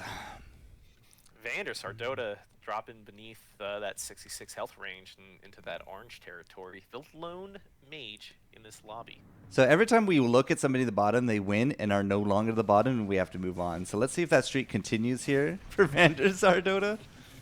But having that Nyx jump into the back line, not great. Weaver now there as well. There's not a lot of AoE to take care of these bugs. There we go. Finally, Razor cleared the board a bit. Who actually has the Hobgin? It's Vandersar. So looked all right, but just not enough meat. Not going to get that kill in Chaos Knight either. So it looks like Vandersar is going for a Spirit Mage build, which is sort of different from the other mage builds we were seeing in other lobbies. And there's the Void Spirit in there to hit that first level of Spirit. Void over Ember. Feels good. Yeah, Ember Spirit honestly just takes forever to get his Sleight of Fist off. And in the meantime, your Earth Spirit has already died, and your Storm Spirit has zipped around twice and has died, and it just never feels good. Oh, he's gonna put it in anyways, though. So he trimmed out 2 mages for this. I guess. I like that a lot. So Spirits versus Brawnies. I think Spirits could really do some good work here. It's all going to be kind of luck of the draw. The Ember into the back, dead already. So we gotta get this Void going. Come on, Void Spirit, make the triangle of dreams. And then, and still will win? Question mark? No. Miserable. Maybe? Yeah, he's got the W here. Absolutely. That Yoink Enno's healing up a good storm, though. Yep. Blah. Yeah, it's tough with spirits. Wait. Enno? I believe. Oh my god. Enno and that healing. Plague rat. Good old Enno. Man, I know Enno's in a pretty decent-ish to kind of bad spot when it comes to in comparison with the other Underlords. But I still remember busted, broken, awful Enno that would poison my whole team for max damage, and then I'd be winning, and then he'd do all-out attack, and then all of a sudden I'd be losing pretty hard, and it's miserable stuff. I still have a sour taste in my mouth. There we go. This feels a little better. I'll get you some bittersweet to choke down those memories, but. Kind of go laying out a little bit more in a line here, just trying to make sure that these mages in the corner are protected. Of course, they put Ember Spirit as the gatekeeper, so they just kind of immediately go back out. Those are not great triangles again. Either of these corner comps are going to be hard to bust this early on with these spirits. So here comes the Hobgin. Damage. Okay, landed in the corner. Felt pretty good. They do have to deal with this enthralled Void Spirit. Shouldn't be too much trouble, not for a zip zoomy boy like the Storm Spirit. Yeah, I mean, hey, spirits are finally starting to work out, and if you find yourself in a position where you're going for this spirit mage build, oftentimes you'll see like ogre magi just being in there because he's a good early mage, but it helps if you can get the most out of your mage comp by ways of magic damage, of which ogre magi does none. So having an earth spirit in front for that sort of front lining, the barricades again help out a ton here. Um, Woo! Wait, hold on. Whoa! Kanyaz. I was just literally putting up the Whoa. scoreboards to see where everyone's sitting. 3-star LC with a Knight comp. Knight Troll. Warlock and Healer. This is a bit of an older school build. Usually you see heavier Knight focus, but a 3-star LC. Okay. Yeah, and the trolls of choice are Dazzle and Witch Doctor, no Bat Rider. And I kind of dig this, because I really like this trio of Dazzle, Bat Rider, or rather Dazzle, Witch Doctor, and Warlock, because that gets you 1 level of Troll, 1 level of Healer, and 1 level of Warlock. And hey, check that out. When you combo that with LC, and Alliances are in the name of the game, you get outcomes like this. Now, Legion Commander and the Chaos Knight were still kind of fighting over some silence time there, but as long as Legion Commander from here on out can win 1 duel a round, right, in the next 10 rounds, she'll be gain, what, 120 damage? Yeah, 120 damage. It's plus 12 a round. So that will go a long way for longevity if Kanyaz can live another 10 rounds and win a duel. Unfortunately for him, M Blue is kind of speedrunning to the bottom, which could actually put Kanyaz down at the bottom if M Blue doesn't kind of get this together. So what's going on with Blue, man? Well, let's take a look. We see a kind of rainbow build again with summoners, some druids, some savage, some warlock, but it's just not clicking. There's definitely a lack of a 3-star druid compared to the last round in Group A. Oh no, it is there. Never mind. No, he stole it. That's an enthrall. Stole the 3-star Magnus, so he definitely doesn't have a double 2-star druid. Wow, CE gets that Beastmaster in round 15. It's pretty good. So it looks like this will stem the flow a little bit here, as Blue will take this victory, thanks in part to a 3-star Magnus. But maybe that's a big difference in power, right? Yeah, So 1-star Magnus, that's why.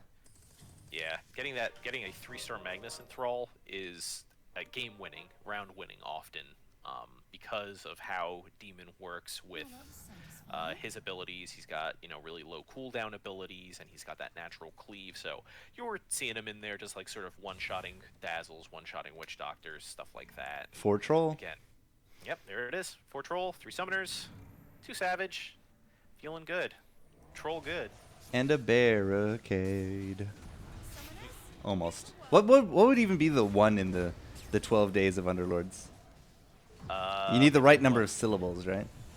And a horn of the alpha. Something like that. I'll have to think pretty hard about this. And a 3-star Arc Warden. Bingo. And ironic, too, because you never have just one. The enthralls are working out, so Blue might actually be in a pretty decent spot now. It's just kind of looks like he's in a lot of danger with that 29 health, so we'll move on from him. Let's go check out Lustral up at the top after these items come through. Feels bad. Like, do you take the Mask of Madness now for the Troll Warlord later, or not? It's always such a dicey pick if you're going for a Troll comp and you know that you want like a Troll Warlord later on, or if you're doing an Assassin comp, do you take the Mask of Madness and Promises of a Slark? But it's always a gamble, because there's a lot of really good spells for Assassins. There's certainly a lot of very good spells for Trolls, so you could find yourself an item down if you just kind of slap it in there with no one to put it on. Well, they didn't take the mask. We do have a mask here, though, on Lustral, who is streaking. With these hunters, the undead. I always call them the undead. I don't know why. The heartless. Whatever. Fair enough. Yeah, but they do have one here. They're silencing that Wind Ranger with it, right? This is kind of like, with the new changes to Windrunner, do you let her use the Mask of Madness at 3-star or not? Doesn't seem to matter. There's no 3-star here, but it's still definitely a crowd favorite to put it on the Windrunner. Yeah, absolutely. If you think about just how much damage she does normally and how much damage Power Shot can do, it's often just worth it to slap a Mask of Manus on her and just have her not take that time to do a Power Shot. And I really like this choice here at Illustrial, putting the Crown of Antlers on Shadow Fiend. Yeah, So, generates that mana faster, gets the damage Yep. out, and then after he kind of blows his load, he hits you really hard. It's great. yeah, you get the pure damage. He has naturally high attack rate to begin with, naturally high damage.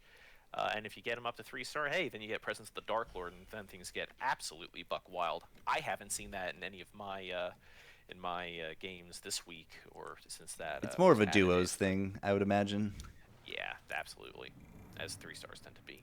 All right, Bronno's up. CE with the 3-star Beastmaster. Didn't actually stick around long enough to figure out a 3-star Bristleback, so it's a 7-unit Brawny with only the 1 3-star of that Beastmaster. But hey, man, the Red Plague is descending upon Lustro at this point. The Hunters can't seem to chew through all of that health. The healing, I gotta really look at the healing. Where's the healing? Shadow Fiend 1,000, Necrophos 800, Eno 1,600, plus a Mango Tree. I don't know why we have a Mango Tree on a Brawny Gomp. That's interesting, Yeah, but there it is. It's strange. Strange to me.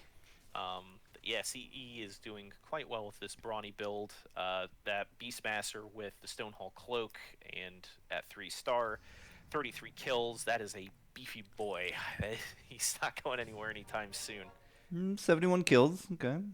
Dig it, for sure.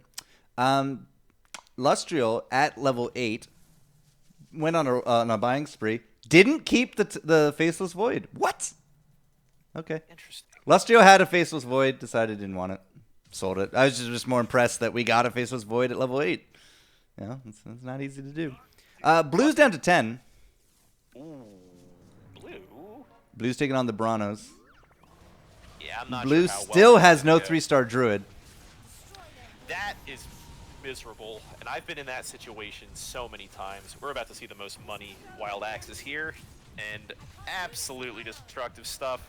Chop, chop, chop. Just hail to the Beastmaster. This dude is at a buffet with these kills. The summons, the constant damage. It's just, so gross. Well, somebody's got to do it. In a game of firsts, somebody's got to go out last. Well, okay, it won't be blue yet. Negative last. 9.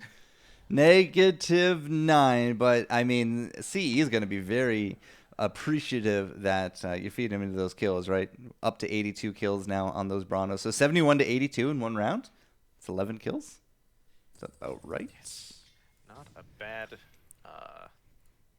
not a bad showing out of that Beastmaster. Chief's saying that it's going to be a hard game for my Brownies with all these Anestics out there. Yeah.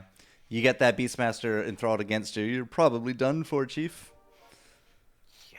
That is, it's a tough road to hoe, and I think there's like a topic today on the subreddit about Enthrall and like how good of a spell that is. If you've been following the early bird, within Underlords as part of that sort of battle pass feature, we've been getting that slow drip of like new Underlords, quote unquote, like guys like Rek and Kana and Onai and these are Jasper Underlords?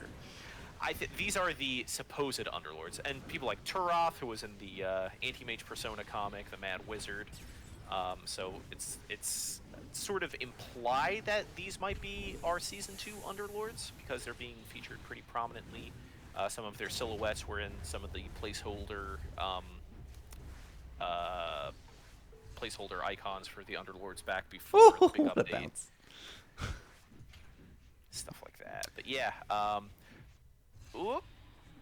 Warlord. Yeah, I've been watching Alone in the Dark this whole time. Ah, nice.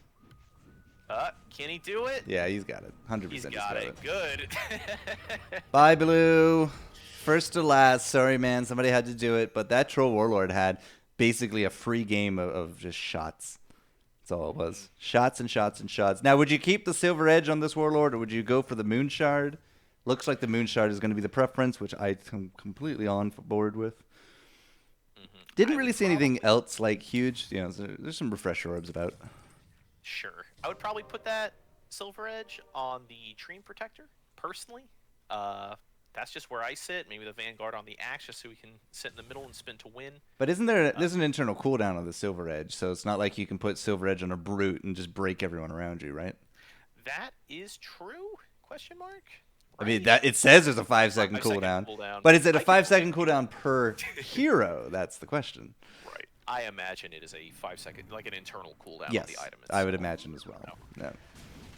Alone in the Dark still down here at 10. Did eliminate blue. As I said, somebody had to go out first. But now up against CE and the Branos. Actually doing a real good job up against these Branos. There was a Doom out that has now finished up. But still, with the lack of that 3-star Bristle, doesn't seem to be hurting CE into this late game comp. Unless that's going to be a Cannon of Dreams. It is not. That is exactly lethal. And Alone in the Dark will become 7th here in round 21. This Beastmaster answers to no authority. He goes in there, kicks down the door, axes who he wants. Just an absolutely, like, beefcake boss man unit right now. How many kills does this thing have? 30? 40. Yep. Feels bad, though, for CE, right? Like Chief has literally everything ready for the 3-star Bristle. Just can't find that Bristle. Feels bad. Vander Sardota down at 9 as the Brawnies will take the lead in the comps. Vandersar with the 6th mage. Was this our Spirits player? Because there ain't no Spirits here no more. Yeah, option for that Warlock Primordial option for mages. That might be better long term. That Keeper of the Light sure did work there with that blast. Absolutely. Some good Lich bounces as well. Probably going to be taking home the W here against Rakoshny, but man. 19. Ooh, Lustrial. It all went bad for Lustrial there. Yeah, that's a rough go. Things are actually starting to tighten up in this lobby. We're starting to see a lot less haves and have-nots and sort of coalescing around that sort of 20-30 range with a couple people sort of in the danger zone down there. And this may shock you, Jester, but that early 3-star Legion Commander, not exactly cutting the mustard for Knaz. He just hit Lustrial for 19, though. Well, that's good. So we said we wanted 120 extra dual damage by round 25. We're almost there. Kenyaz is actually still going. 140 dual damage will pump this Legion Commander up from 212 to, 360 plus percentages, like 400 range? Yeah, 425 damage. Auto attacks. That's about to get, well, not yet, but a lot of silence out there. With the Chaos Knight shoots off first. We got that silence there. Here comes the duel. And that goes right up to 1,000. That's 1,000 pure damage, CE. Your Brawnies don't have that much health, man. So that will be a win. Kenya, as you said, was not cutting the mustard, but this is a back-to-back murking of double digits. In 2 rounds, he applies 38 damage separately to 19 apiece. And now everybody is in a heartbeat. Yeah, I spoke way too soon. You kind of did, Doc. I am foot firmly deep in the back of my own throat here with this Legion Commander. I watched a man die. I watched Beastmaster get cut up like a Thanksgiving Day turkey during that duel. Hachi-machi, dude. That was gross. There's something to be said for a 3-star Legion Commander that has been winning duels all game. That duel damage essentially is almost to the point where it's double damage on top of all the percentages and all that. So Kenyaz here with Vander Sardota, 19-9. Let's see if the barricades can keep these guys out. That is going to be another disruptor, just kind of chasing down a lot of these knights and trolls. The 4-troll bonus, however, very resilient. There goes the Legion Commander, but it did not hit from those horses. Those horses, I think the Legion Commander was up in the air in a tornado, so she just kind of walks all over Vandersar here. -15, adding still a significant damages to people's health. Rakoshny down 14-6, and CE is on the last legs of Brano here as well, with Kenyaz now streaking in round 25. Like I said, this 3-star Legion Commander has been an absolutely oppressive force all game long. Absolutely the linchpin. Great choice going for the 3-star Legion Commander. But yeah, she just led the charge right behind those barricades and excised Vandersar from this lobby. I mean, it's a very significant carry. The LC is triple in fact, the LC might be actually more damage than everything else combined from Kenyaz right here. That is insane. If you can't CC or you can't bring her down, then your chances of winning are going to go straight down. We also got a lot of support here, right? 4 knights, that damage reduction kicking in. We got that mechanism settled nicely on a 2-star Omni, so the heals are absolutely real on top of it. This is a very hard comp to crack. But you see here with this Legion Commander, She's down. that barricade placement absolutely ruined her. One of the first units to go down against Lustriel. And all of a sudden, maybe that nut isn't that bad to crack. Lustriel learned lesson, said, I'm not going to go out fast. Take one, however. Lustriel does put out to pasture. That's a 5th and a 4th, both at the hands of the Lustriel player and clone. That leaves us with a CE and Rakoshni, and it will be the Brano win for 10. This is now gone from a 6-man lobby with 3 eliminations in the round to a top 2 in one go. Yeah, that was absolutely gross. And you know, I was saying it from the beginning. That 3-star Legion Commander just was not the carry to bring them over the threshold. Was like, in all seriousness, was looking quite good. For No, CE sold all the bristles, but he found a 3-star jug for it. I saw that. I wanted him to sell the jugs and get the bristle, but he did it the other way. Will this be enough? Is there a satanic at all? Here on this jug, it is. There's nothing. It's nothing. It's just this going to be a 15-kill pike instead. So they're just going to move forward. Luster into this corner. 10 units versus 8. CE has to kill those extra 2, but the silence is in the corner saying, hello, Dolly. That is going to be a huge hit to the Lustriel health bank. It's not enough for a win, I don't think, but this should bring him down to single digits. Dunks him home. Even 20! All the barricades. Gross stuff from CE, man.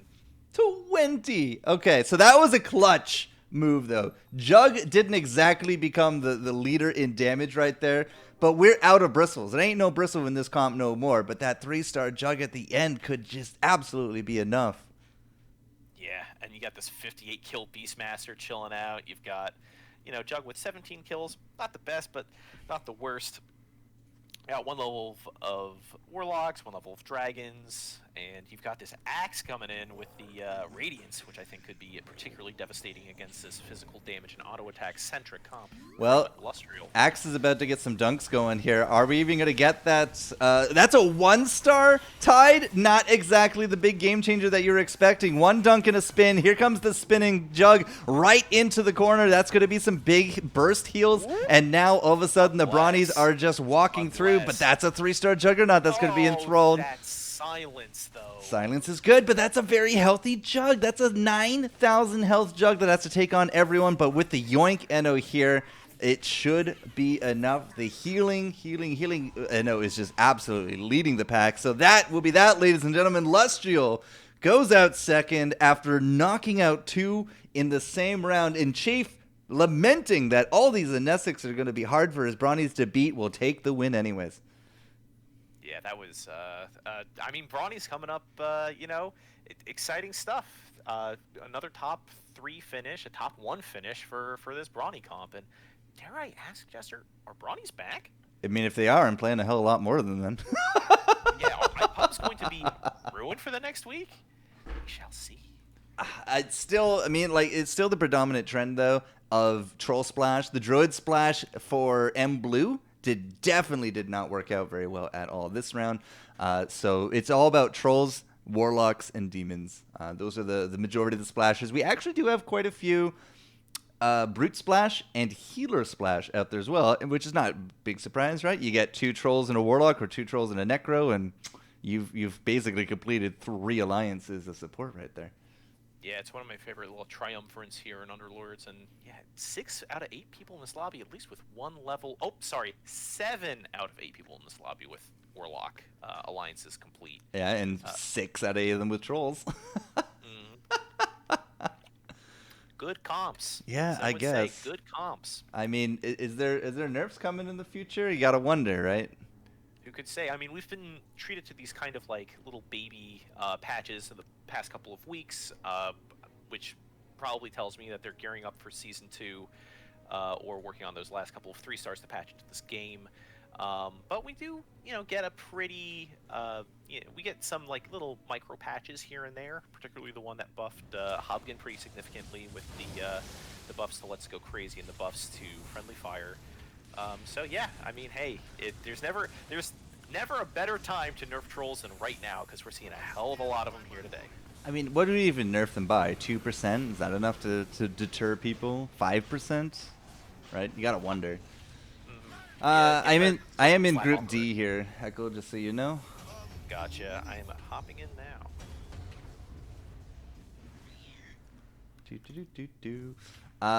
No rapier. Didn't jump into a rapier game, at least not that I can tell. I don't see anybody with a rapier. Let me put it that way. If you lose, let's say you have a rapier and you lose to a clone, what happens to the rapier? I think you're only in danger of losing the rapier if you lose to a not clone or not ghost. So I think you should be fine. So if we go through the math, right, we have 8 lobbies. This is Group D, 1, 2, 3, 4. So everybody here was 4th place in their first lobby. It's coming down to Howley and Spieler. Digitams went out 3rd. Oh, good to see Digi. Penka out there as well. And Ban Mei, unfortunately, Ban Mei with 6 assassins lost out first. Feels bad. Got to around 20 though. So okay, maybe assassins isn't the play yet. That is so cool. The double ravage. It's just like some like ASMR tier sort of like lots of reverb splashing. style. Yeah. Yeah.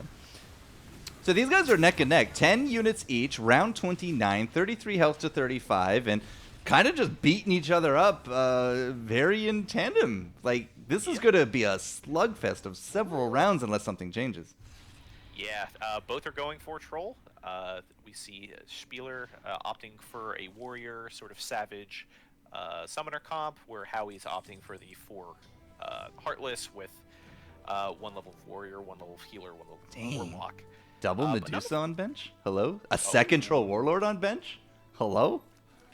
Tasty stuff. I mean, this they both have 2 Medusas on bench. Oh, actually. right. I can't see shop. Yeah, that's right. But yeah, I mean, this is once again we see 2 people that went all the way to level 10, no 3 stars, relying more on these sort of like not deep alliances, sort of mid-level alliances, and not that rainbowy when it comes to sort of diversity in alliances. But yeah, this is a pretty evenly matched final 2 here in Group D. There is a Druid Splash with these Summoners. That's actually going to be a Doom on top of the Dazzle, so there's no 3-star Dazzle effect there, so really it's just, what, the Beam? You lose that on the Beam. But Summoners are, again, like, doing a lot of work. It's a Nesix versus Jewel, and Jewel is actually living to the very end. He's going to take the Druid down with him and before he does actually succumb. But I think this is a Spieler wins. Yeah, so Spieler back-to-back, 10 and 13. One more round could, in theory, win out. This is combat round 30, which is not an item round. And so Howie's got to make like a 2-star to kind of happen here to make it through. And okay, there it is. Speak of the devil, 2-star it is. Appear. All right, I can't see shops. Why do I keep bringing up shops? It's not the 2-star Troll Warlord that he wanted, though. Yeah, absolutely. I think in this scenario, you definitely want the 2-star. Oh, Spieler sold his Medusas. What is he holding the money onto for is beyond me, but... well, if you're Spieler, you don't really need to go all in because, you know, you're in a position where, let's say Howie gets the God configuration and all of a sudden Spieler starts to go on a losing streak, you still have a pretty healthy economy going into that for your roll down. They both have Shadow Shamans. They both have 2-star Tide Hunters. There's the Druid Splash is almost always on top of this Nature's Prophet, which is kind of running havoc for Howie a little bit, right? All those summons in the back. I also didn't realize that Howie was running my favorite Underlord ability combination with Barrels of Fun. And that's it. 18. 3 straight wins there for Spieler. Didn't even need the cash. But this is what I mean. It's like, why would you want to win with 30 cash in the bank when you could have found a 2-star Troll Warlord? That's true. That's a good point. Right? Could have styled on him. I mean, yeah, that's it. That's all you get to say about it. Yeah, pretty much. Full stop. End of sentence. Okay. That's Group D. Yep. Cool things. Troll. No, that's Brute. Wow. Well, there's like no trolls in... Okay, they're there. They're at the bottom. Oh, yeah, so there's still trolls everywhere. I just was blinded by the Brute. So 1 troll, 2 troll, 3, 4, 5, 6. No trolls on the assassins. But they also had a Bloodbound assassin by round 20. So I imagine that was a 3-star Bloodseeker assassin thing that just never went anywhere. Yeah, probably. Apparently, Group H is pretty spicy. Well, if you I can don't. get into that game, feel free to tell me all about it. Yeah, I am not friends with that bot. Oh, I am, but it doesn't matter because here, I'll show you.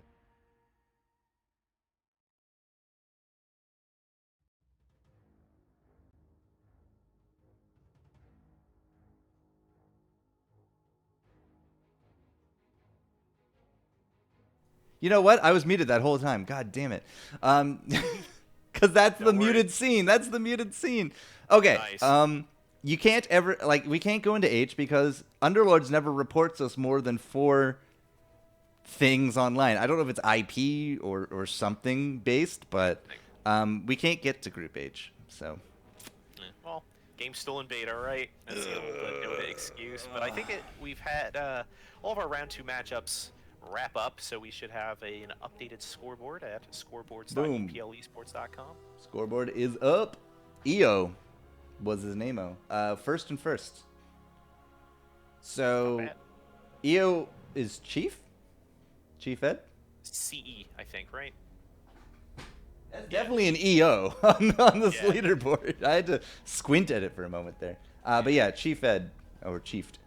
Yeah, I think it's just Chiefed, yep. So either way, first and first, no, coming out ahead, no problem. Yep. We're going to be seeing some familiar faces in Group A for this round 3. This is after the cutoff. So, again, I believe the lower, or the top 48 move on, memory serves, right? Should be top 32, right? We started at 64, so now should be 32, and then after this 16 and then 8. So, I don't know. I'll let the admins figure it all out. But Yeah. we're going to go back to Group A, round 3. That's where we're going after this. And that will be the top 8 people here, which will be, as you said, a lot of the same names. We have Andrew Baldesh and Kwanrong Chan Hey, there's a name. to join us in Group A this round. KRC last week in duos, right? He was also in the finals of Season 8. Kwanrong Chan and Ban Mei, I believe, are teammates for our duos. I could be wrong about that, but they both play in the duos. Remember how not Vane Shame, Dot Shame kind of had like a great performance, and then 8th? Yep, haven't seen him again. Oh. Don't know what he landed, but he's not in the top 23 that I can see. 53rd. Dot shame. Oh, Theo Ravenheart down here too. There's a name bursting down here all the way, and Shavshetty could not recover from that initial 8th place finish in that first Group A, and ended up getting another goose egg 8th in their second round as well. Rough goings.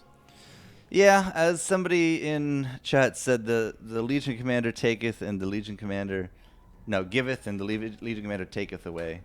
So, yeah, you can basically apply that to really any of these comms. Why can't I join this lobby? 5x. Okay, there we go. So, yeah, we're going to get third lobby up, ladies and gentlemen. Round 3, Group A coming at you in, let's say, 4 minutes. That should be enough time to get everyone in. Doc Echo and I will be here for Season 9 Week 1 continuation. See if we can, once again, have a top 3 brawny finish. And if we can, I'm going to be super excited to play some games later tonight. Yeah, get buff. Join Buff Dudes United. Yeah, can't get buff in real life. Might as well get a Brano going. Yep. See you in a few. See ya.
All right, ladies and gentlemen, we got them all set up. So just like bowling, let's go knock them all down. Round 3, Group A. These are the winningest of the winners. There we go. Game. Boop. We're good. Got to hit all the right buttons. And away we go. So Lustru will be joining us here with CE, Mutant, Quanrong Chan making their first appearance here in Group A and picks up double Arc Warden right off the bat. Pretty sweet. Spieler, Rakoshny, Andrew Baldesh to be joining us here as well. And Kenyaz with that 3-star LC carry. Was pretty good. Yeah, I've seen some familiar names here, and we're off to some very interesting openings. We have a full Hunter Vigilant comp coming out of Spieler. Like round 1? Yeah, round 1. We got Drow, we got Wind Ranger, and we got Weaver. So I've always wondered, right? Mm-hmm. Is this a comp that is worth getting round 1 if you can get it? Or is it too frail? It's very frail, but it seems to be doing pretty well for Spieler. I think the DPS is definitely worth it. I think if you have the choice between maybe like a Wind Ranger and a Nyx Assassin, I might actually option for the Nyx Assassin. Because even though you get that better DPS from the Hunter bonus, I think the mischance from the Insect is just too good early game. Yeah, so if you can go some tankier units, but also have a Hunter, and then go into like a round 5 Hunter comp, would that, is that better, or is like right off the bat the 3 Hunters good? Because in my experience, it's been like just too frail. It's been too frail to make it happen. It did win out that round. I will say the Weaver does a lot for that, but it wasn't exactly an overwhelming victory, right? Mm-hmm. Yeah, it was close, but I mean, it sets you up for a streak. If you're looking to establish an early win streak, then yeah, maybe it is pretty worth it. All right, so we saw some Branos in Game 1 do fairly well. We've seen now a win with Brawnies, even when they lamented that they didn't think the Brawnies would win. Now, I'm not saying this is going to be like a favored comp, and definitely the people that ran it were not intending to run it. Mm-hmm. But it's doing okay, Top of the lobbies, and it's performing well. Some good historical victories here today in UPL Week 1, Season 9. But yeah, it looks like this lobby is not favoring Brawnies too much. Not seeing a lot of Snapfires, not seeing a lot of Bristlebacks. I think there's one over on Lost Rules board. But early on we're seeing a couple Summoners, a couple Druids, a lot of Bug. Pretty typical early game stuff. Some Druid splash. That will be no 3-star Druids yet, but there is Kenyaz's board with double Druid and a 2-star Weaver. So that's going to be a tough board to beat. I'm watching Spieler, who did lose out up against the Druid Splash, now is up against another Druid Splash. And this is, the problem I have with 3 Hunters right off the bat. You just do not have any kind of muscle at all. So yeah, that Weaver just got run down there by the end. And absolutely. Spieler's not looking too great. Sort of near the bottom of the lobby here with some early significant damage. But nice full bench like most of the people in our lobby. Andrew Baldesh taking the lead, 100 at round 4. There's some interesting, a lot of 2-star Druids are now actually coming through. Does Mutant have double 2-star Druids? He doesn't, but he wishes he does. So until that actually happens, we won't see a 3-star Druid, but they're on their way over the next few rounds to become completely possible. Want to do a shout out to La Tortuga Zoroberto in our chats, because that's just a great name to say in the middle of a cast. It's a fantastic name. I love that name. Classic stuff. So yeah, it looks like Mutant is actually doing quite well with this. It's an early 2-star Nature's Prophet, right? Or is it the 2-star? Yeah, it's the early 2-star Nature's Prophet, which will answer that consistent 2-star Magnus as well. And top 3 in this lobby are all Druids, or Druid Splash. With we have a lone Rogue Druid down here with actually a very early Treant Protector. Is Treant Protector worth it early as a splash, right? A lot of people go for the Magnus and the Nature's Prophet. Unless you're going into the Summoners, right? You could replace that with a Treant, but is it worth it? Like, you're going to keep him around that long? So I've gone through a lot of different summoner builds, mostly around how do I want to incorporate druids, when do I put in summoner level 2, Oh, do I opt for savage, stuff like that, and like Andrew's extreme opting to get rid of everything. Oh, cool, good. Wow. You want to talk about hard pivots? This is a hard pivot. It's like, you know what? I'm doing all right. What I really like, what my passion is LC Knights. That's what I really want out of my comp today. Oh, that And how poor I roll through my LC. streak. That poor LC gave dual damage to the Lycan. Oh no, disaster. I don't think there are many units in this game that are worse and actively detrimental to your own comp than a 1-star Legion commander. Like, it is so bad, Jester. And you more often than not just end up feeding dual damage to your enemies, and just like that, he gets knocked right off his throne from 1st to 5th. I think chat might be agreeing with you there. We got some lulls in chat about that. It's just Oh my so, god, another so Lycan. bad. Like, anything pre-round 8 Lycan is to me an early Lycan. So, oh man, oh man, oh man, oh man, oh man. I was running. All right, so here's while we're early, we can step into some anecdote time. I was running a hunter comp this week, and I had a round 4 2-star Terror Blade. Seems good. With Stonehawk Cloak. That boy ended up with 60 kills by the end of the game. 3-starred that, took home the gold. So good. Probably the hardest carry in this game is a 3-star Terror Blade, particularly now that with his 3-star bonus makes him a damage factory. We have some like RP going on in chat about Tide Hunter and Kunkka, and it just reminds me of like that Dota 2 short of Tide Hunter. Tide Hunter. It's just, man, that was so good. That was a great animation. Yeah. So good.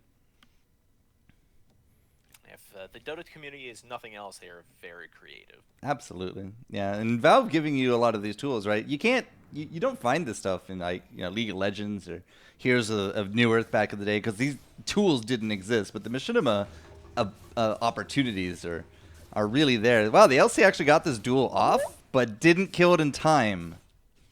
So no dual damage there. But that's actually, like, they got that duel off before the Chaos Knight got the stun going. Well, I mean, part of that is because the Chaos Knight was stunned by Legion Commander, right?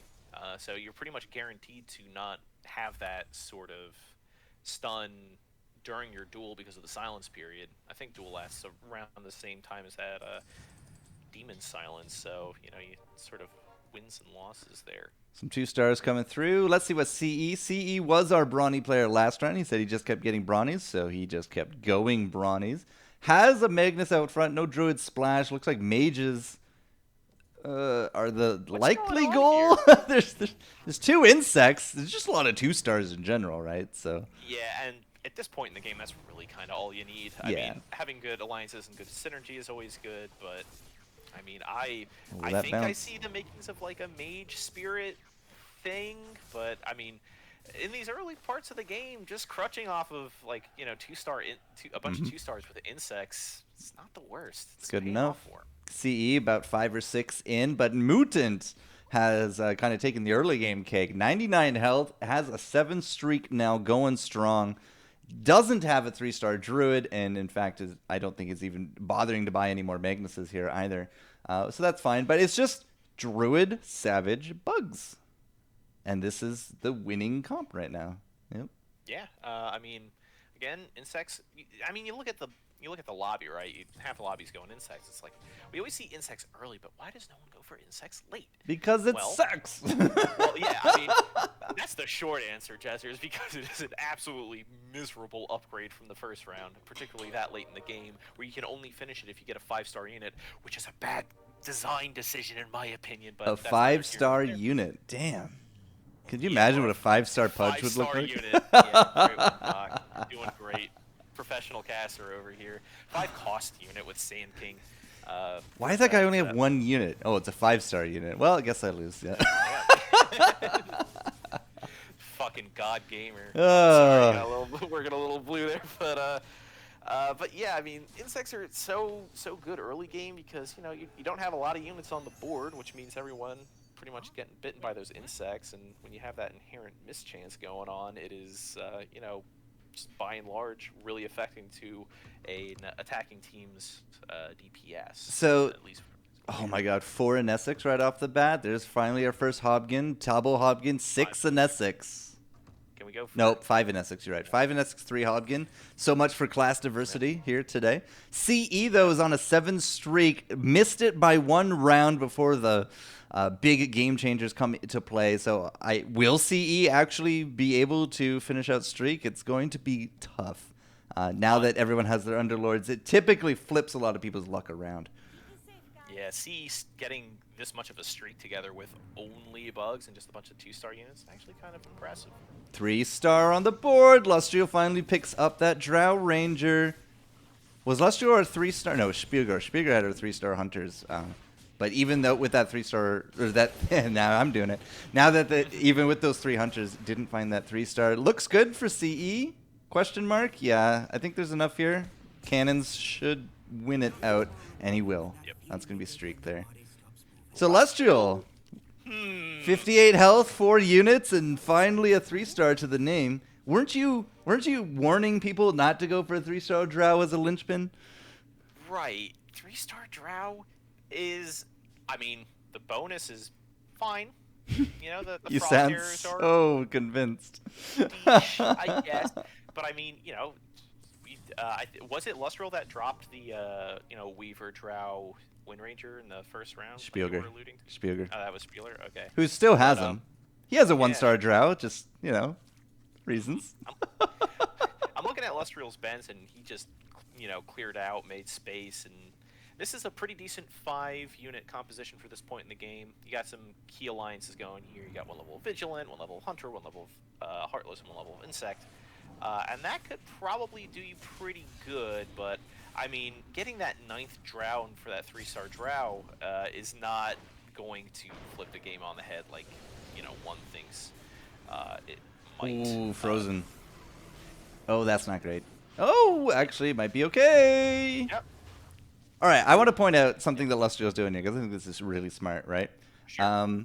We've had the Void Stone into Dragonlance. I don't know what kind of gods you pissed off to get a Dragonlance, but there it is, right? We've hidden the Nessex away with the Wind Ranger in the corner, and then we gave it to the Drow, so the Drow will never, ever move.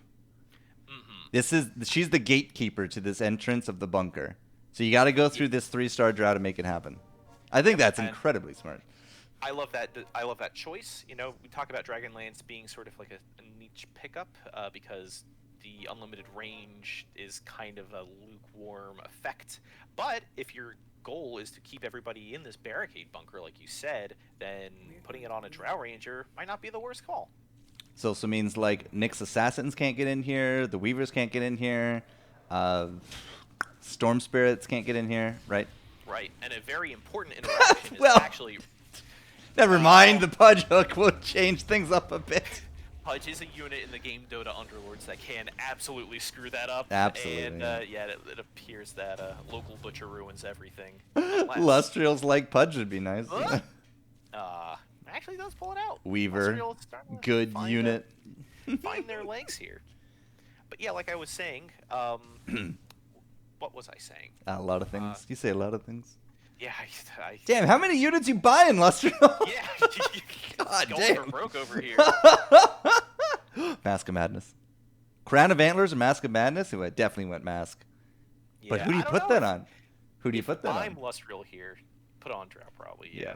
No, Weaver with the Dragonlance, great call. I don't know about that, but should you not move like this middle barricade up 1 and then move your Drow up there just to make sure it doesn't go running off anywhere? I mean, maybe. Drow's got really good attack range. I think it's 4, right? Can't ascertain that from a spectator's point of view, which is good. But I mean, I don't know if that's a tough choice between Mask of Madness and Crown, because Crown can really open up your build to a lot of really good options, including throwing in Hunters, because Crown on Troll Warlord can be absolutely devastating in ways that, you know, other attack speed items or attack damage items can't. Yeah, but is the 300 bonus worth more than a Mask of Madness or a Moonshard? for a Troll Warlord. That's a good point.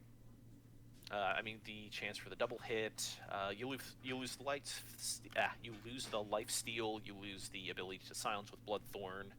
I mean, that would just go on some other unit, but yeah, I mean, it's a tough call. I really like it on Life Stealer too, for those hunter comps that skew more towards Heartless in their persuasions. So yeah, there's a lot of options, but opted for the Mask of Madness instead, which has a very singular purpose. I think it's very good on Dry Ranger. Well, I will say that since we've started watching Lustro at the 3-star, hasn't lost. Still doing well. So we will move on to somebody else after this. Lustro up to level 6. Got that unit in just at the end there as well. So catching up in the levels. Doesn't look like anybody else is kind of down there except Andrew. Andrew Baldesh, new entrant here to Group A, have fought his way to be here. Has 5 units. We'll take a quick look at the comp, but based upon everything I see, it's looking like it's supposed to be a 3-star Warlock that just hasn't happened yet. Yep. Yeah, checking out that bench, we see some Chaos Knights, we see a 2-star Shadow Fiend. Oh yeah, 100%. 4 other Warlocks. And this is something that we saw in previous weeks, even in duos, where dress for the job you want, right? So just throw in, get a bunch of demons, don't play the demons. Maybe one demon, so you're not just like constantly silencing Chaos yourself. Knight, Legion Commander, Chaos Knight 3, Ooh, that's Legion Commander almost 3. Andrew's just blowing all his money. He's just looking for it. Bat Rider comes through. Warlock, another Warlock. He doesn't have the bench space. Sell that Bat, buddy. No, he's just going to keep it for now. Okay, fine. He's going to get one of +1 to his bonus. But a 3-star CK on this comp, I don't think is enough to turn it around. Yeah, and when you go for this sort of demon comp and you're hoping and you're praying for a 3-star Mr. Warlock, it gets hard because you do have to still play the game of Dota Underlords while you are trying to put that comp together. So what do you do in the interim? The gut reaction is like, okay, you're going to be buying a bunch of cheap demons anyway, so maybe throwing a CK in there or an early Quap or a Shadow Demon. But, I think a better angle is to just throw in the one demon so they're not tripping over each other, silencing each other. Woo! There it is. All right. And this is really where you want to be. Round 15, 3-star Warlock. Now you can focus on, your existing synergy cores, and this is an incredibly good, tight little pocket here with the Witch Doctor, with the Bat Rider. They're always going to have that 1-star Knight between the Bat and the CK because of CK's 3-star bonus. All Knights always just have that Knight adjacency bonus. You get the Warlock activations with Witch Doctor now, and you have an LC to absorb all of those alliances for herself. So, with all that being said, now you can begin to save and start playing Dota Underlords like a normal person, where you save and have some semblance of econ instead of mindlessly rerolling. And the sweetener is, along the way, you've acquired a 3-star Chaos Knight. So, Oh, but now it's been enthralled. That's not great. Andrew will at least have a free reroll out of this one because there's no way he's going to be beating this wall of red now. I suspect to go up to 6 here on top of things, get that Shadow Fiend into play. But we're one LC away, right? Like, there could absolutely be another LC on the board here for him. And if that does happen, right, and you go up to 6, you have a Shadow Fiend, you have a 3-star LC, and all of a sudden, a Wristful Circlet on top of it as well. So, pretty darn good situation to be in for Andrew. 38 health is the low of the lobby, but he just got massive power boost. If we go to 6 and we get this LC, is it going to happen? Free reroll says no. So, now, okay, he's going to spend. I was going to say, you could stay at 20. Take the hit. That's 1 away from a 3-star Bat. There's the 3-star Bat Wristful. All right. He has 10 cash. 10 cash. He could preload to 6 and get that spike just the same. But I suspect he'll be fine. With a okay, Bat with Wristful Circlet and Warlock 3 is silly because all demons all the time will always have their bonus, because a 2-star cooldown means that Bat is always just going to be proccing his spell, so all the demons are just going to have this boosted damage. So this could be a major turning point for Andrew here. It's looking good so far. It's just melting down those other trolls. I don't know what tribe you're in, but this is the demon tribe, yo. So it's just, yeah, this is just going to be a complete turnaround there as well. So again, we'll move on from here. I think Andrew is going to be just fine. Takes 10 from Quan Rong Chan, puts him into our first heartbeat range. Lustrio in chat saying double Mask of Madness and is telling no lies today, Doc. We got double Mask of Madness on the lovely ladies in the corner. There's the 3-star LC, by the way, and the level 6. That's a Shadow Fiend. Andrew, my boy, is making waves. Andrew's going to Mars. He's talked to Elon Musk. He has that ticket. Or maybe he's talking with, Virgin Galactic. He is on his Virgin way to Galactic. a higher spot on this leaderboard because that power spike is silly. Best of luck to Andrew with the climb there, but man, that is something. Virgin Galactic. That was great. People still saying you're low, guys. We've been broadcasting like for 2 hours, and now you're telling me he's low. I bumped you up How again. am I low on the feed? I don't know. I bumped you up again. No problem. Okay, cool. I'm here with Rakashni because Rakashni is streaking, just taking a quick look and trying to do a bit of a tour of the board before everybody starts making their exits. But I don't know. Trolls and Summoners, 2 Savage. It's on a 5 streak. I don't know. I mean, tell me your thoughts on this. Yeah, Rakashni's got like a really good bundle of alliances here. He's got the Heartless to reduce armor. He's got Troll to increase attack speed. 1 level of Savage, 1 level of Summoner. 1 level of Brute, which is strange to me. Happy accident. Yeah, I guess the best that this Also a hat. yeah, went for the Legbreaker's Fedora and is incorporating a Treant Protector as their second Druid alongside Lone Druid, which is not how I usually build that build, but that's fine. These are, the competitive people. Rakoshni's been he was in Group B last time. He's doing quite well for themselves, and yeah, we'll see how that goes.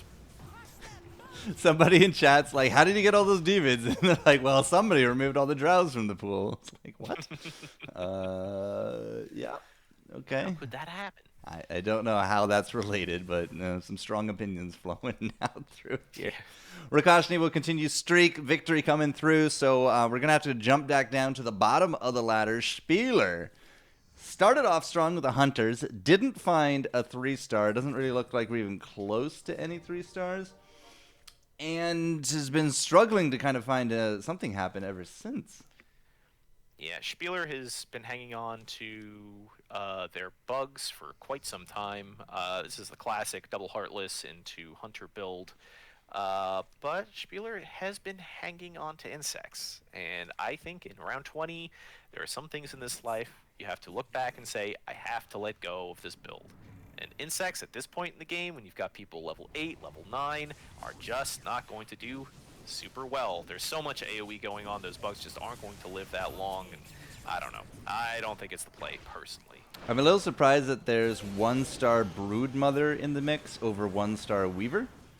Looks like it'll be enough for a win this round, but does 1-star Broodmother's babies, I don't remember the name of it off the top of my head, is that enough to outdo the slipperiness of a possible Weaver, who's also going to be having a Hunter bonus? Yeah, I think that is a misplay, but again, I'm just a caster. What do I know? I would definitely put in the Weaver if I'm Spieler. Mask. Come on, you're Hunters. You gotta go Mask. Eye of Scotty. Eye of Scotty. Yeah, that's fine. And that's going to be good on your... But we could have had 2 Hunters with double moms. Right? Yeah, man. Just look at Lustriel. Right, they're super progressive. It's 2021. You can totally have 2 moms, man. But didn't happen. 2021, if only. I went out of this year, Jester. I won't be here anymore. This year sucks. I'm living my best life, man. I'm just a projection backwards here for you to play Dota. I'm showering once a week, and I haven't left the house in 2 months. It's great. All right, Spieler. Show us the power of this 2-star Broodmother. There it is. Got to get those bugs kind of going. Is there a lot of wave clear on this one? Rakashni kind of looks like he can like burst clear, but he can't constant clear. But he's going to clear the board regardless. Yep. Yeah. You look at the summoners. You look at the troll bonus and dazzle. Surprisingly, if you're running a comp and you got a dazzle, summoners, heartless, whatever, dazzle racks up a surprising amount of kills because of how Shadow Wave works. When Shadow Wave bounces from unit to unit, every unit that is affected, every enemy unit adjacent to a healed unit takes a certain amount of physical damage. You usually see this paired with Heartless. So when that bounces, and you've got like 3 units surrounding like 1 unit, and they all get healed, that enemy unit is going to get absolutely chunked. So Dazzle racks up a surprising amount of kills with his burst physical damage in ways that other units, usually don't see. So you usually see them benefiting from something like a Stonehall Pike to take care or to take advantage of that natural attack speed bonus by being Troll, and from getting all of those sort of like tertiary kills. I was just kind of doing a little bit of a tour here because Quan Rong Chen taking on Spieler. Either side could go out, but it's looking pretty good for Quan Rong. Yeah. Absolutely murders Spieler. So that would be our first 8th place here. Did it without the help of the magic Thor hammer that is the Skull Basher, but still made it happen. Andrew, unsurprisingly, murking people, no problem. 38 health, super streaking, tied for first, has taken chunks of people away from him here. So Mutant down here is actually on the chop block for 7 with a 4 Savage, 4 Summoner build. Quan Rong Chan here with 4 Summoner, 4 Troll build. CE above them, the 6 Mages, no barricades, does have a target dummy, but it has kind of let him down. And Kenyaz with the 4 Heartless, and some splash with the 3 Hunters, but also has these barricades. So Kenyaz has the unfortunate pleasure of being 2 units up on Andrew and it not mattering a damn iota. Yeah, I mean, this is really my shocked face when you're telling me that Andrew is doing well. They kind of got all the pieces of Exodia, to use some Yu-Gi-Oh terminology, and has gone straight to first, straight to the moon. Straight to the moon. Mutants! Died to the Quan Rong Chan clone. Quan Rong Chan actually murked 2 people there. CE took a good hit. And that actually puts us into a streak for Quan Rong Chan there as well. The game, according to Lustro, is just Operation Dodge Andrew. If only you could do anything about that. I don't think this lobby is equipped to deal with Andrew at all. Everybody's at 9. He's at 7. He's the only streaker of like repute right now. Although KRC Quan Chan is kind of, throwing out some haymakers here. Killing people, taking out big chunks. Was really hoping for that 2-star Tidehunter. Alas. Oh, well, you... the other team has one. Rakashni is going to have a much better time here as we're about to get that Ravage off. Does hit 2 lines at the front. A lot of wards going up on both sides. The Bears are just trapped in the corner. It's a petting zoo over here. They will protect this Odessex to their death, but Kenyaz will go out 6, scammed into 5th there from Lustro as Lustro failed the dodge Andrew game. And this leaves us with Quan Rong Chan and Rakashni going toe-to-toe. That Troll Warlord is starting to rack up some damage. Those Bears are still going. They busted out the gate, and they're murking out in the streets, sinking their teeth into the Shadow Fiend and the Odessex. So Quan Rong Chan will still win by, what, 7? 7 it is. Yeah, QRC is really showing up here in the later parts of this match, and I don't know if it's enough to beat Andrew per se, but this big overwhelming troll comp is surprisingly. This may shock you. The troll comp is doing good, Jester. Shadow Fiend refresher orb for Andrew. Oh no. Disaster! Oh my god, I didn't even see that Andrew had added a 4th Warlock for that level 2 Warlock bonus. This one's cooked, Jester. I don't like to bury the talent here, but I don't know, man. My goose is cooked, as they say. Now, Rakashni actually picked up that refresher there on top of things, and, well, as we said, it's Operation Dodge Andrew at this point. Andrew is up to 8 units, which is impressive for a Warlock comp, but yeah, it's not looking good. Andrew and Quan Rong Chan, Andrew finished streak. Quan Rong Chan still on streak. Quan Rong Chan very slowly starting to fall over. Here comes the Bears. The tactical Bears. The corner tactical Bears from last round. Not quite there this time. It definitely put up a good fight, but it will not be enough. The pure damage is too much. And this, not a kill. Quan Rong Chan will hold on, but it is at least safe for next round against Andrew, right? The odds of getting him back-to-back should be pretty 0, right? I want to say yeah, but I've seen some very bad Woo, there we go. executions of the random number generator in this 2-star game. Tide. So. Get that in there. Oh, we have no units to. Okay, 2-star LC should be fine. Or Lone Druid, LD. Andrew sold The Druids. Necrophos. Druids are gone. Oh, for Andrew? Oh, sorry for Andrew. My bad. Yeah, no worries. Andrew sold his Necrophos, losing the 2-star Warlock to put in a single Doom. I don't know about that. Extra damage, man. Extra damage. I guess, but I don't know if that is... Well, all right. Well, it's still Andrew. Andrew's still Andrew, right? CE and the mages. CE and the mages. These are some pretty hefty horses coming through, man. Oh, no. It actually targeted this golem into the corner. Doesn't matter. Third place for Guanrong Chen because Rakoshni went out just a smidge before. So it is going to be CE versus Andrew in the end. CE goes streaking at the very end of it. But, I mean, what can 6 mages do up against these demons, huh? Yeah, this is, again, a clash of economic ideologies. We have a lot of 3-star units and, a level deficiency out of Andrew, who was in first, and a deep mage comp from CE in second. With the Tombstone.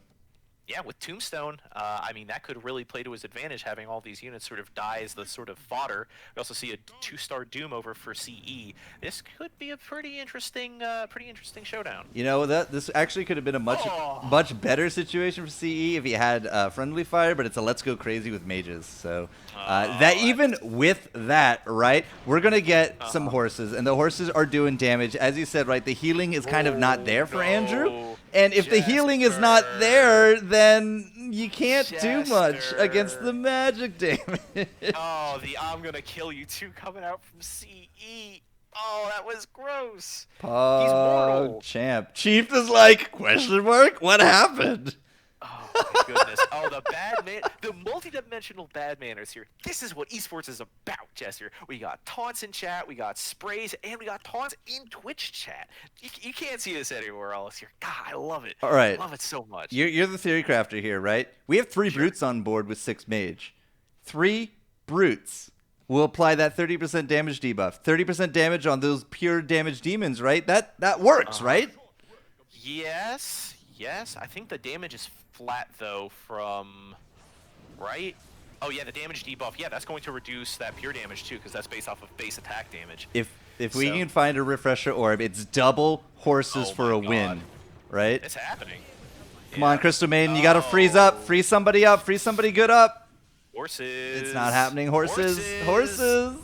Oh, not no. enough to take out the Warlock. But it's not enough for a kill. CE will still hold on. And this is round 28, which means it's items. Oh, man, Neo, this is hype. Refresher. Definitely not Cadence. Oh, doesn't find it. Heart? Bloodthorn. Went Bloodthorn. Okay. Yeah, Heart would be useless. On who, though? Butterfly. Butterfly for Andrew. What does that go? Where does the Butterfly go? It goes straight to a Chaos Knight. A 40-kill Chaos Knight. A much more respectable Chaos Knight. Mm-hmm. And there's this term in Dota. 2-star Doom. 2-star Doom against mages? Oh, with Refresher. Oh, that's sick. That's sick nasty. What I would do if I'm Andrew here, I would move that Doom away so he does not get affected by the Disruptor, because getting those 2 Dooms out is going to be absolutely essential. But we don't have near enough burst potential from CE, right? There's no Lich. There's no Shadow Fiend, question mark? I don't see a Shadow Fiend, right? There is. He's in the corner. Okay, cool. There.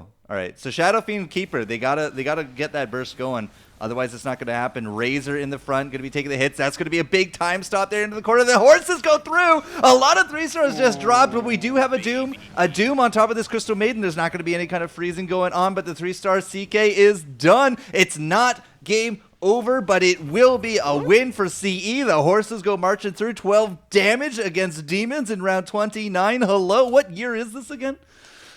We have got a game here on our hands, Jester. That Chrono.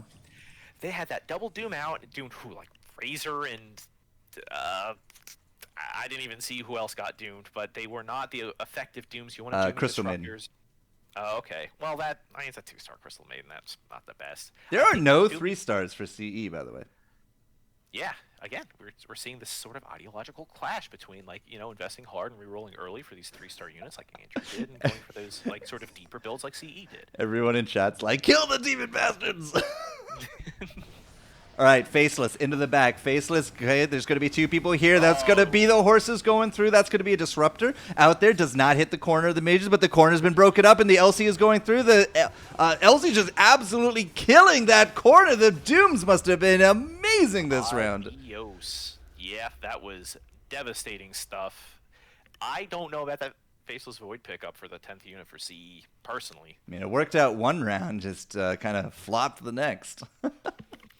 Yeah, man. But yeah, Demons take the day. No Brawnies in this lobby, but yeah, we see Mr. Warlock coming out on top. Man, that was a good round. That was a great round to cast. That was fun. Yeah. Much fun. Much fun. Andrew Boldesh fights his way all the way up into Group A to get on stream and wins. Yeah, Demons make it happen, man. So it was what, round 15? I think that we had the Warlocks, right? Mm-hmm. Round 15, the Mr. Warlock came into it. He was at 5 units. And then within 2 rounds, I want to say, we had a 3-star bat, a 3-star LC, a level 6 upgrade into a Shadow Fiend with a Wristful. Yeah, those Wristful drops were huge. Like, Wristful Bat Rider is quite the unit, particularly when you get Mr. Warlock. Like, ugh. Mr. Warlock. So, unsurprisingly, the Demons won. We had a really good kind of fight in it, though, from CE. That's the first time I think I've actually seen CE actually question his calls. Because he was like, oh, yeah, I'm going to lose. And then he won. And then he came into here, and he's like, question mark, I'm winning? It's like, all right. Didn't... we got a bit of a showdown going down in Lobby B. Mm-hmm. I'm here. The last 2. Actually, let's see. We got some Brawnies on the side of Zartes. Oh, we do, yeah. Slowknock Dendy is opting for this Heartless build with some sort of splash alliances like Warlocks, Hunters, Troll, stuff like that. But that 3-star Beastmaster with the Pike and 52 kills is looking pretty strong. Is it not a Wristful circlet? It's Ristool secret? Yeah, Ristool. Oh, okay. I don't know. I always call it Wristful for some reason. Bad habits. Kind of does look like an F, to be fair. A Ristool. That makes more sense, because the quarter Ristool. Yeah, quarter Ristool, yeah. Never made that connection. Weird. There you go. It's all demons, all the way down. So Zartes here. I think it's Zartes. Yeah, Zartes. Definitely took a huge hit. Okay. What is he against? What does Dendy got? Dendy has some familiar sort of late game units. That is a 2-star Troll Warlord with Mask of Madness, which is some pretty game-winning stuff. We also see a Cadence Blade. Cadence Blade, yeah, particularly against the Brawny comp. That is where that stuff hits real good, and I mean real good. I thought I saw a Tidehunter here, but that was just the target dummy. But yeah, we have almost one level of warriors. I think Dendy might want to angle for a Tidehunter to finish that out. Maybe sub out one of the Vigilant units. No, because that's in Hunters. This scale is going to do wonders against, say, the Snapfire Mortimer Kisses, which is all magic damage, but we shall see. Yeah, double Snapfires on the front line there. No 3-star Bristleback, but it is going to be that 3-star Beastmaster. That was actually a heck of a stun there, though, from the Medusa. Does put a big stop on top of that. Oh, the Shadow Fiend, and the Shadow Fiend didn't even cast. Got stunned, found top mana, and then went down. This is looking tough for the Brawnies.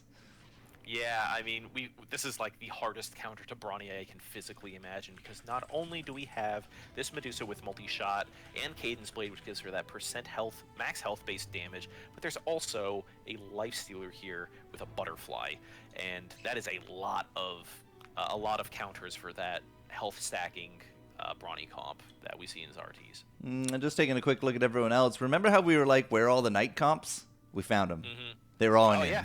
They're all here, huh? Vandersar, Take One, Sasha Grey, Exanum. Well, one of those didn't have him. Take One didn't have him. But Take One was in here, went out last with 6 mages, which is funny because we just saw 6 mages go toe-to-toe with demons for a good while.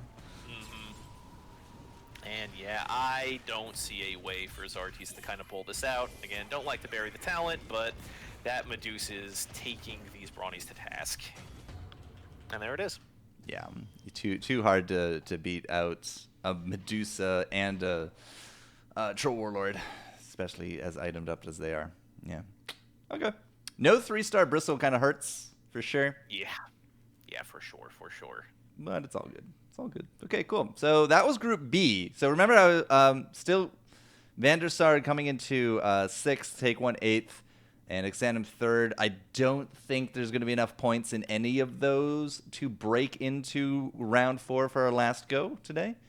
I don't know about Zartes and Slonok Dendi. Not entirely too sure if we're going to see them break that barrier here.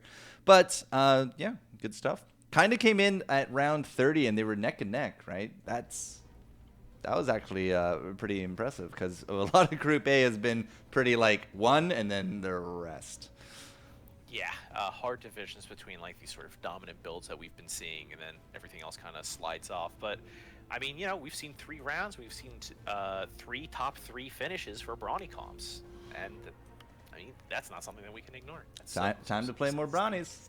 Yeah, time to play Brawny. Nasu, tonight, me and you, we're playing Brawnies. Mm-hmm. Actually, isn't the weeklies to kill things with druids, but... Oh, yeah. Oh, yeah, I got to get on that. If there was only a prevalent comp that had druids in it, Jester. Yeah, there's no real 4 druid comp anymore, is there?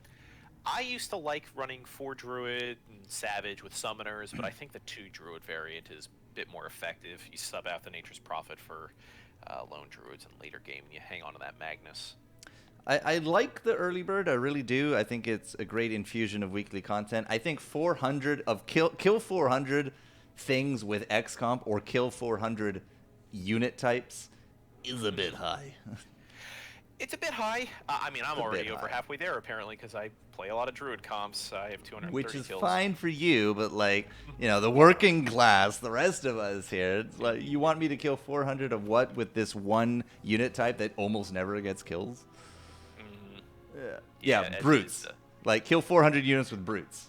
That's when you go into knockout. That's what I did 2 weeks ago. Like, I have tried so hard just to play it straight, be really straight-laced with everything. It's like, I'm just going to do standard. I play a lot of this game anyway. I can do this. It's fine. But for the brutes, it's like, brutes are pretty trash. I'm just going into knockout, just re-rolling until I get brutes, and then just sitting there, spamming them out. It's done. Okay, well, next round, I guess. And, yeah. And that is the loading screen avatar that I use. The one that you got from the brute rounds, the little glowing sword guy. It's so good. So your social works and mine doesn't. I just noticed on this screen. Wait, what? Yeah, Nice. I don't know why. Where did my social go? Whatever. It's just at Forecourt Jester. But I just looked over to my OBS and was like, huh. Things are breaking. Strange. I don't like it when things break. Zex is giving us updates in the final lobby that we're waiting to finish up here. We can't actually join it because bots have some kind of strange limitations. Strange, yeah. Nasu got Perfectionist from Knockout. Does that count? Okay, fair enough. Oh, snap. Does that count? I don't think you get Perfectionist from that. Oh, man. You know what? I can just look because you guys can't see my screen. I was... Yeah, I had you got Untouched. You didn't get Perfectionist. Oh, okay. You got those are Untouched. Yeah. I had a game this week where I won the first 18 rounds, and I was seriously, like, sweating, shaking, being like, yo, is this it? Is this finally it? Am I finally going to get a Perfectionist? The anxiety. Alas. I did get first, though. I think that was the one where he had that monster Terror Blade that I got round 4. You know what? I know that this isn't a duos lobby by any means, but my friends over at Good Odds Live, I like to watch them do their stuff. They sent me this screenshot because I watched this happen live. And this is Deadpool and Roll Dem Bones in round 26. Now, it's not just the amount of 3 stars in this duo lobby. It's the fact that both of them have 3-star Arc Wardens and 3-star Bats. There are double 3-star Arc Wardens, and that's in that screenshot in the bottom right, and double 2-star bats in the top left.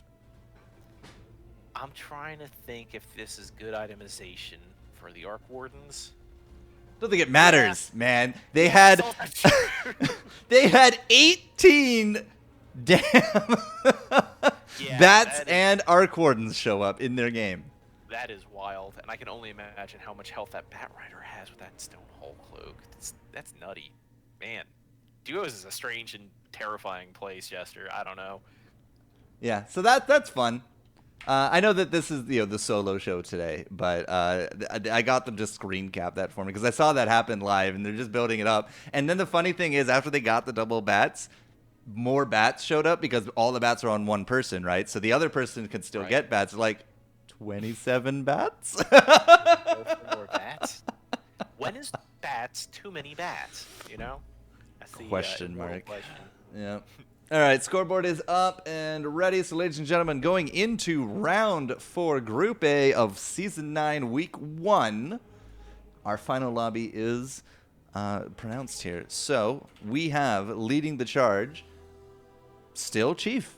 Congratulations, Chief. Chief, in chat, 1, 1, and 2 is a 3-point lead over Andrew Baldesh, who is a 2, 2, and 1. We did see that one happen. So I'm curious if there is a tiebreak. I believe Andrew will actually win. If these guys go like first and second, Andrew would win that tiebreak. I'm pretty sure. Wow. So 3 points under that is Kwon Rong Chan, tied with Slownok. Is it Slownok? Slownok Dead. Okay. Slownok Dendy. I don't know why I can't say that name. Lustrio will be joining us here at 6th, right under Zartez, who has climbed up to round A, or Group A, for round 4. And that will finish off with Urkoshni and Digi, because Digi got first in his last round. So 4th, 3rd, and 1st. Digi will barely edge out Exanum and Lone in the Dark, and Leroy and Kay with a 4-way tie at 9th. Oh wow, yeah. Look at that. Wild stuff. Well done, ladies and gentlemen. Well done. Mutant, unfortunately, with the 3-1 and so much potential, Cool. went out 7th. So we will not see Mutant or Howie again. Unfortunate. But still, last rounds to be fought. Last sets of points to be grabbed. We'll put up a timer here. Join into our last lobby of the day. The code is up. So it's not too far away, ladies and gentlemen. Oh, wow, and all the players are joining up real quick here as well. So we'll put 3 minutes on the board, and when we come back, Group A Round 4 for Season 9, Week 1 of UPL, Forecourt and Heckle. Stay tuned.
All right, ladies and gentlemen, we were talking cat things, but the admins are yelling at us to start the game. So, I mean, Cat chat. cat things, Dota, the last round of the day. I mean, you really get to be the ones to decide which one's more important.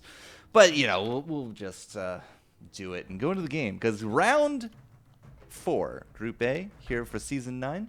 This is the last of the day. Times. A lot of people were asking, how many games are we playing? Well, this is it. This is your last chance to grab these points and get yourself on the leaderboard for Season 9. Because, the points you get here could make or break your whole run. Yep. And, we see it's a long season. There's a bunch of weeks. It's never too late to start. So if you see this and you're like, oh man, some really high skilled competition. I can be this good. I'm a Lord of the White Spire. I can throw down with the best of them. Come on in. You can sign up for week 2, and it's again never too late to jump on in for some UPL action. 0 open forts in Group A today. Love to see it. 0, not a single one.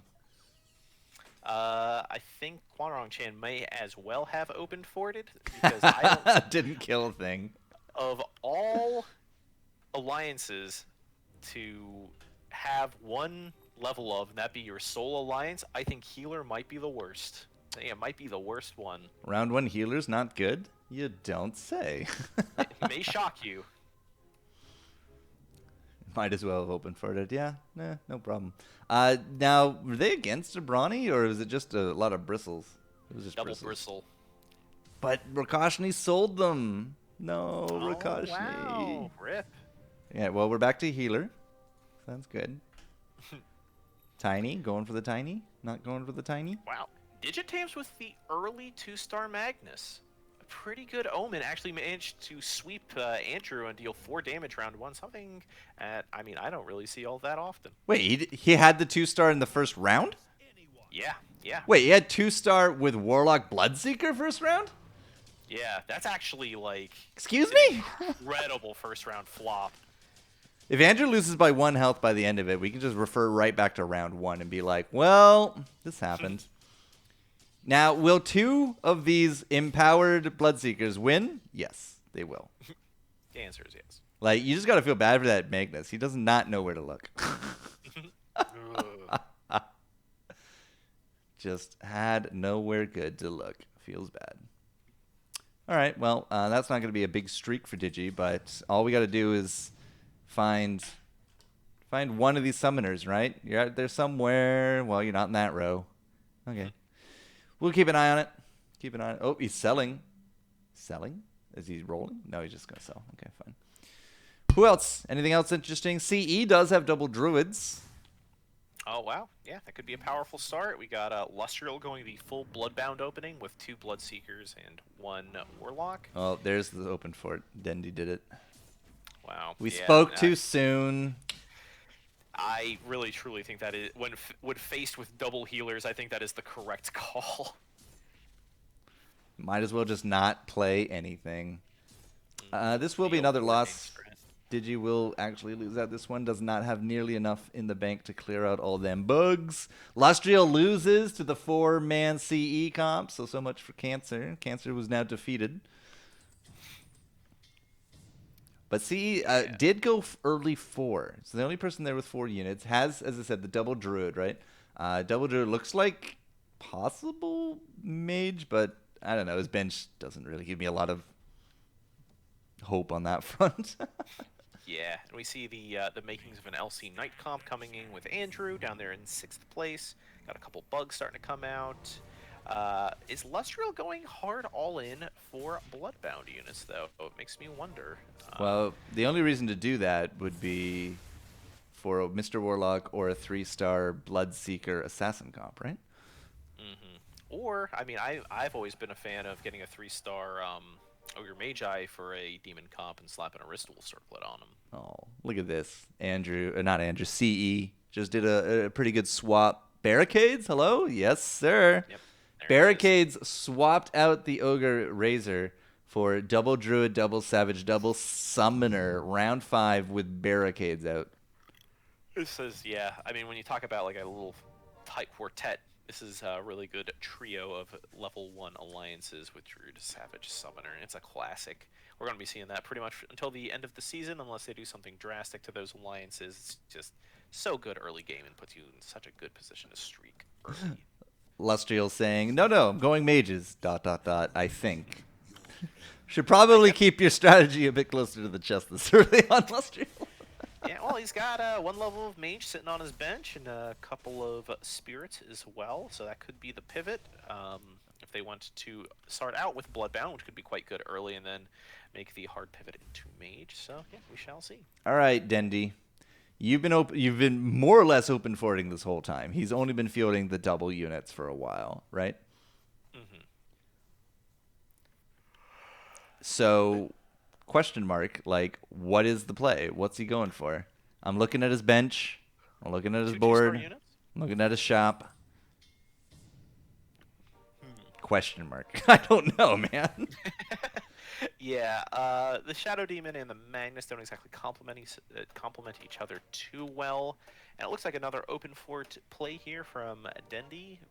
And I just gotta wonder, he stole his 2-star Magnus. I'm not sure what is going on The here. direction is not set. I guess he's just waiting for, word from on high that it's going to happen. But he is going to be bleeding out just a little bit from here on through. If we don't figure it out by round 10, we're probably going to be looking at the 60s range, right? Yeah, that is another 5 health hit taken there from Zartes. And, yeah, you really got to look back and say, like, what am I doing here? What is this 2-star Shadow Demon going to turn into? Furbu's saying it's he's hard rolling hunters. Maybe he's just not finding any. Okay, there's Wind Ranger, picks up the okay, Nyx, Shadow Demon. It's only going to matter if he plays them. He's not taking the Beastmaster. All right, well, we'll just let him figure it out. But still, you're going to be looking at 60 health by the time you get your comp online, so that's going to feel bad. Yeah, that's a tough row to hoe. You could see a pivot from this insect comp to an early Heartless Hunter, but still only fielding the bugs. It's going to take a good hit here because CE is on a 7 streak, and he's hitting people for 7. Yeah, that's tough, and that streak just keeps on going, keeps on rolling. Got these early druids and a couple trees up there at the top too between him and Digitowns. We got 2 2-star Magnuses, 2 1-star trees, and some interesting choices here on Digitom's board as well. I see an LC, see an Enigma. Lots going on here. 2 sets of contraptions are out and about. CE still at 100, on the verge of streak complete, so we'll stick with him here. Subs in, gets double Primordial, double Brute to go with this. So CE's really been kind of jumping around the early game summons. Digi has 6 units on board? Hello? Okay. Oh, wow. Some really aggressive leveling from Digi. Yeah. He must have just done it right then when I had the scoreboard up, because he was not at 6 when I opened it. Yeah, for sure. And I am not sure how much... yeah, I don't think he had 6 units in here. And I think he totally has 6 units on board, if that's what you're asking. Oh, yeah. Yeah, he marched him right in. Well, there goes the streak for CE. Loses 5. Gods can bleed, but Digi up to his own 5 streak. But he totally marched forward with this these 6 units. Digi throwing down my favorite spray of the whole set too, the Quap Winner hands behind head spray. Very good stuff. Digi just said no to Pike and Chrysalis for, I don't know what he was after, but he had hit up with a Dragon Lance. Probably don't want to put the Dragon Lance on a Weaver, right? Yeah, that's not the best. You kind of want him in front just to get the thing off quickly to readjust aggro. And if you think about like your unit positioning in your shells, if you're going for like a sort of Heartless Hunter opening, you have your Weavers in front so you can get hit up really quick, spin around the board. Then have the attacking units focus a Shadow Demon so they can get their thing off, take somebody out of the fight, and then all the while your backliners like Wind Ranger and Drow are just constantly hammering away and sort of being that continuous damage engine. If there's nobody in range, the Weaver will just not Shikuchi. Really? Yeah, because of watching it. It was up in the very top corner as they killed everything in the bottom left corner. Huh. So today I learned. Yep. Wow. Chikuchi will only That- hit things within range. I guess that can be good, Yep, right? says so. Through target up to 3 cells away. We just don't ever see it with a Dragon Lance, so it's never been an issue. Yeah. Well, a bunch of Anesics and Hobgins go right through the selection process. One Barrels of Fun, and there's another Hobgin. So a Jewel will make it into the last lobby. It's going to be with Quanrong Chan and who knows, Trolls and Druids for now, but everyone else with the Hobgin and the Anesics as is expected. You know how I feel about Barrels of Fun Jewel. I can't even imagine what his other offerings were, but There it I don't is. know. Nope. Not my fave. Now that we have Underlords out, would Digi continue with the streak? Is the only one streaking. We said round 10 into the 60s, but Slononek Dendi is definitely into the 50s range. That's even worse than the prediction, which feels bad. Digi, however, will take a commanding win. That's a 7 streak with 9 applied directly to the forehead, as Rakoshni is at 4 units. What are you rolling, sir? A lot of hunters. There's a lot of rolling hunters today. Holy. There we go. Seeing- Poor Heckle. What do we got? Yeah, I don't know why I'm yawning so much, but I see 6 Drows, 6 Wind Rangers, 6 Shadow Demons. There's some Life Stealers up on the board too, and yeah, it's a lot of digging here for Rakoshni, and I don't know. Where's Weavers? God, there are so many hunters spread out and about. Back to Digi to see if we can get that last streak complete. Quanrong Chan down 61 to go with Sloan and Agnendi on top of things. But Digi here has to break through these barriers. And this early game comp of his, with the 6 units, it is 6-on-6, so the rest of the lobby has kind of caught up. We had a Pudge Hook go through. We still got the Slippery Boy, but now out comes the bombs. The Friendly Fire is pretty darn good. That's going to be a cannon to the face and a Forest Fire to ensue, and that will be enough with the Bugs. Streak complete. Round 11, 97 health and a ton of cash to the name. I'm liking this budding rivalry between CE and Digitoms. The sort of dueling Hopkins, the spray manners, the voice lines. It's good. Looking forward to seeing them butt heads more in this lobby. Okay, Whoa! Andrew is 100% trying to duplicate the success of the Warlocks, but he's not at 4. He's sitting at 5. But a 3-star Legion Commander, we've seen this before. We've seen how this goes. Yeah, I was about to say I'm having the most raucous deja vu of my life because I'm pretty sure I saw this exact same build from Andrew. In the Woo, previous game. Lustrill. 3-star CK, Crystal, CM. 3-star CM in the next match to go, but plus 12 dual damage a go here for the Legion Commander. You don't even need a 3-star Warlock on this one. This is just Knights. Yeah, this Legion Commander is having a really, really good early game. 56 dual damage already, all the way up to 3 stars, 16 kills, and all with a humble Glove of Haste. It's looking pretty all right for Andrew. Humble gloves. Yeah, sure, why not? Mask, Pipe, Armlet, probably not the plays here for Andrew. Octarine, Midas, Skull Bashers. Basher or Octarine? Octarine for the heals, perhaps? Or... Yeah, go straight on top of the Warlock. Now, if you get a 2-star Witch Doctor, hell, you get a 3-star Witch Doctor, you put that Octarine on there, baby, oof. Maledictions all over. Hits just right, chef's kiss stuff. And Exactly. Let's take a look at Lustriel. Has pivoted into a full 1 level of Mage and 1 level of Spirits now, with a couple of Storm Spirits out on the board, with an Earth and an Ember Spirit to complement as well. Ember Spirit is basically the better tank of all of them, since it's guaranteed to die immediately. Yeah, for real. Oh, got hit off. Okay, that's good. Triangle is a bust. Oh my god, dude. What was that? Second's better. Second's better. Took some treants down and Marginally, but it'll win. That's just miserable. Miserable triangles and still wins. all right, Lustrio is giving kind of like a running commentary in chat because let's focus on these items for a mage comp. Mm-hmm. Yep. Love to see the hunt, or not the Hunter's Hatchet. That's what it was in Han. Quelling Blade. Yep. Yeah, it's not good on any comp in my opinion. That's just me. But yeah, Glove of Haste, not good. Quelling Blade, not good. Some good contraptions though. I mean, your mage comms are always going to benefit from that barricade. Oh, The here we Mango go. Tree there to Fresh just be meat. mana generation engine. Fresh meat right here. Fresh meat actually gets the Oh. triangle, but it only hits one unit. 2 spirits down. The CM is really doing the spirits a lot of justice with that cooldown reduction, but they're only going to get 1 trash triangle out.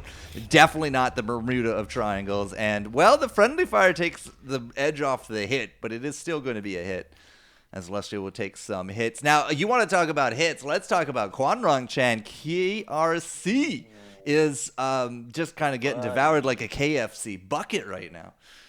Yeah, we see 4 troll, 1 druid, 1 summoner, and like look at that. Look at this I guess jewel net worth- placement. Yeah, I mean, like I'm looking at net worth, and it seems higher than I think it should be when compared to even like Lustriel. But like 4 out of his 7 units are 1 star.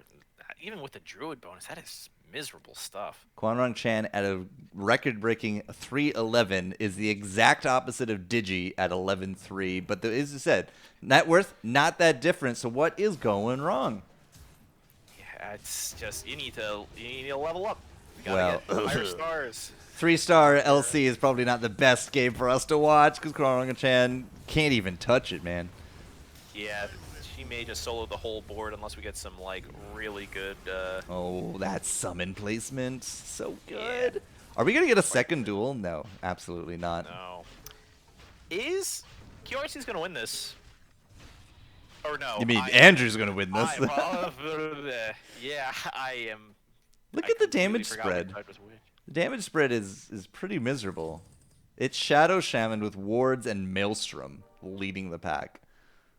I love proc items on Shadow Shaman. His 0.8 attack rate is the best of any troll, I think. I can't speak to Troll Warlord once he sort of gets the engine going, but at 0.8 plus the troll bonus, that bumps up to what? Let's see. Pardon me. It's like 1.2 or so. Yeah. 1.3 and change. I said or And so. yeah, and that's quite good. That's really quite good. So I like to see Maelstrom's on him, Basher's on him. Even at early levels, if you can't find that 3 or like that 2-star Shadow Shaman, maybe like a Cadence Blade. Ooh, barrels of fun. Yep, Barrels of not winning. my favorite. Is that Smudge what fun was is gonna these say. days? Not winning? Oh, yeah. Actually, he I might mean- actually win this one. Well, Yeah. unless no, not Drow. Those bounces. 2-star bounces, man. Quanrong Chan down 8-5 health. Slonanek Dendi, after dropping to 58 health, hasn't actually lost health since, believe it or not. Is up to 8 units. Has an axe on bench. Whoa, that's some alpha stuff. That's when Dendi you're going very streaking. Yeah, Dendi going frickin' streaking hard. And this was the hard roll hunter, right? Didn't find 3 stars. Didn't even find a 2-star Wind Ranger. But hey, there it is. Something I wanted to talk about just before we watch QRC get removed is that Rakoshni with the hunters did double 3-star last round, and they both wow. got moms. These are the moms. Drow Ranger mom, Right. Wind Ranger mom. It feels good. My Back to two moms. QRC. Yeah. Yeah, this watch what is probably going to be QRC's last round here, even though he has the level advantage. I'm not sure how these stars have been coming along. He has upgraded a couple units, and is not doing too shabby here against CE. Is this enough, though? That's going to be a silence in the corner. We actually have the Hobgen bombs coming down, and it's going to be okay for Jewel, at least for a little bit, but is it okay for everyone else? It actually looks good. Those wards have infinite range in the corner, and there's another 4 to come out of the woodwork, so Quanrong Chan evades elimination for another round. Lives to fight another day, yeah. Double set of wards, good. Jewel lasted a good long time. That produces like a bunch of damage mitigation, and yeah, it's a pretty good showing from KRC to avoid elimination. Hunters, hunters, hunters. Second, third, and fourth. Ring the alarm. Andrew's got his 3-star Mr. Warlock. You know, so I saw him building the Warlocks, and like, surely he's not prioritizing 3 Warlocks, or Mr. Warlock again, but There it is. who was I to question the great Andrew Baldesh? to the moon for this guy. And oh boy, KRC. You talk about luck. You talk about RNG. Hit right when the 3-star Warlock comes on, you go up against Andrew. That is rough. The 3-star LC just 2-shot Jewel. Poor guy. Rough. It is a rough goings, Chester. You know what? You're Underlord to get 2-shot by an LC, but now it's just the systematic dismantling of the rest of KRC's comp, and we bid him adieu here in the final round of our first week of Season 1. I mean, I'm still waiting for a round to go long enough for a double duel, but it's just not happening. 128 duel damage on top of all the demon buffs and all the rest. So Quanrong Chen, last one out. Well, first one out, I guess. All right. We're looking to be the last one out. Doesn't happen, so Quanrong Chen will not go home with top points, but still getting into round 4 Group A is an achievement in of itself, so won't be too badly in the points. Probably a top 20 or so placement. Yeah, and so yeah, 3-star CK getting finished up for Andrew. Yeah, Andrew's gonna pop off soon. Like unless we can start taking some health from him now, it'll be too late by the end of it. I got Rakoshni up here. I want to see these bombs going into action. They're just flinging out the arrows, man. Like I don't know what quiver has this many arrows, but it is a big one. Oof. Andrew's Ascension aside, like by and large, this lobby is very tight. A lot of most of this lobby's at about 40 health. Up until then, when Lustriel lands a huge haymaker on CE and an even bigger haymaker from Rakoshni onto Xerxes. Andrew lost to Slonanek Dendy's clone. Ooh. Yeah, there was a really good enthrall from Dendy on the 3-star CK, and he threw out a Chaos Bolt and kind of just went to town. But yeah, I mean, you look from third down, it's pretty close. 61, 45, third down, 45, 42, 39, 30, 29. Slonanek, so I don't know what is with the RNG today, but we've seen several hunters today with either picking up double Mask of Madnesses or they had the option to. It's crazy. Absolutely insane. You got lucky. Yeah, okay, sure you did, CE. Slonanek, though, I thought it was going to be a bit of a blessing that Andrew has to beat up a clone, but then he lost to that clone. But now Dendy has to go up against a clone, so it doesn't really matter if he wins. It just matters that he doesn't lose. And at 9 units at round 20 with a Medusa on table now, with double Faceless and a Templar on bench, could we see the return of the Void Hunters? Now that's spicy. That's spicy stuff. Void over Heartless. I wonder which is better, all cooldowns aside. There's probably some hardcore math that needs to be done here to determine which is a bit more effective. All right, Dendy, what's the item? What's the choice? Moonshard is very tasty. Diffusal Blade is somewhat better, I suppose. I would have taken any of those other items compared to that second round, so that's really bad luck from Dendy with the reroll. Diffusal onto the Medusa, though. I was 100% expecting a Medusa roll for the items. And, well, Diffusal on Medusa's okay, right? That's triple mana burn going out. Now we get to see the classics. But we will... Tidehunter, Troll Warlord, Medusa, Amen. We will leave Slonanek to his win streak. Zartez, the first time here in Group A. We watched them do good work in Group B in round 3. Are actually poised to be 7th. And they're going up against the Demon God of Andrews. So the Hunters, the Brutes on the front, and 2 of these Maelstroms is not nearly enough. This guy's going to kill everyone in this lobby. Because that's 2 for 2 now. He's had a hand in eliminating Xerxes. He's had a hand in eliminating KRC.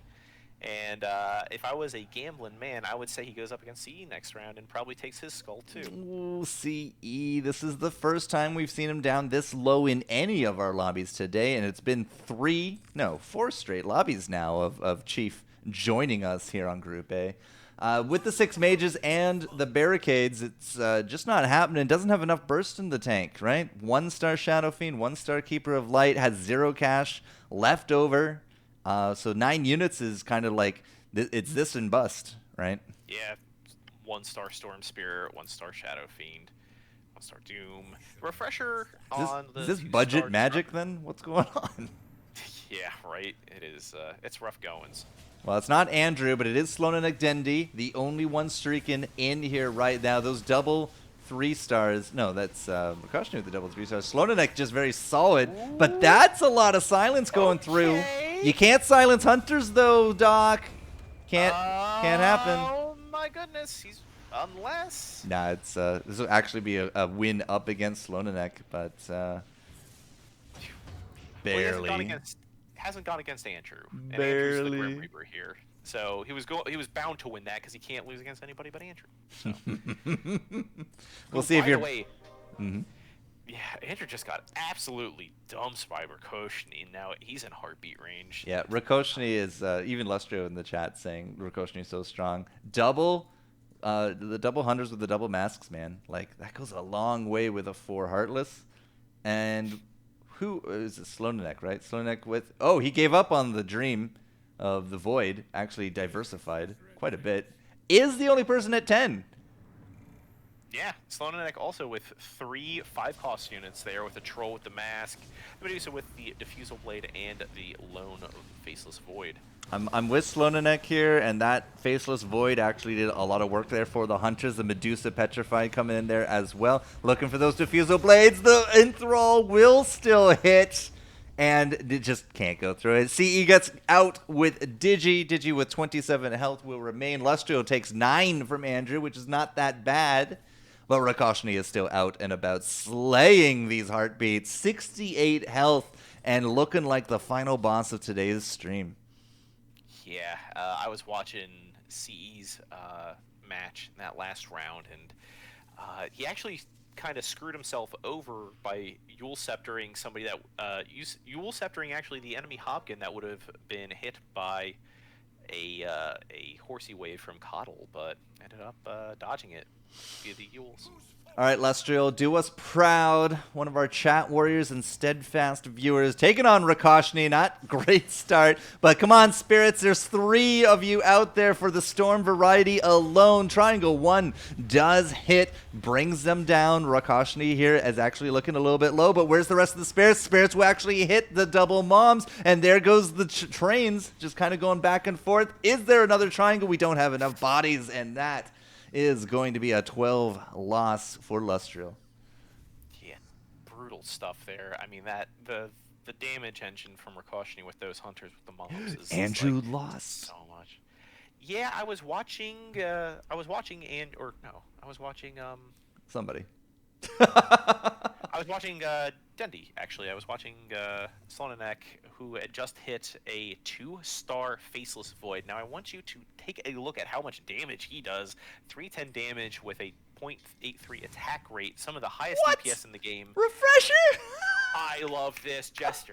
I love this Jester because that Chrono Cube is going to last for longer. He gets bonus attack damage in the Chrono Cube. He hits so hard, he can not crit because there's no assassins, but I am a big fan of this pickup.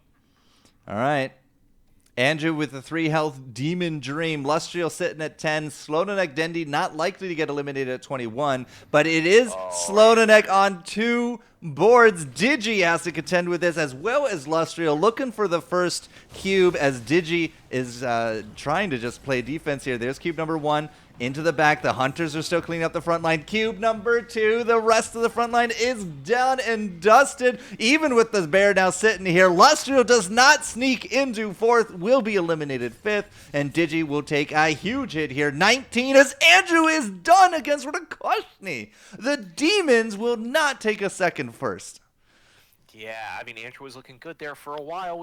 I thought at least he was going to rocket ship up to the heights and ends up in the top 4. Not a bad showing in the last lobby of the day here for week 1 of season 9. But I was watching that match and it was looking so good for a while, but the enthrall from their opponent captured Andrew's own 3-star Legion commander and used it against them. Just absolutely went on a warpath and cleaved him into a 4th place finish. Drow 44 kills for Rakoshni. Wind Ranger 55. That's more kills than most Brawnies get total. We're going to watch Slonenek and Digi since those are the humans going toe-to-toe. 21 health versus 3. That's going to be number 1 of the time stops there into the corner. And again, the front line just continuously gets picked away. They killed off? No, he jumped. The Void jumped.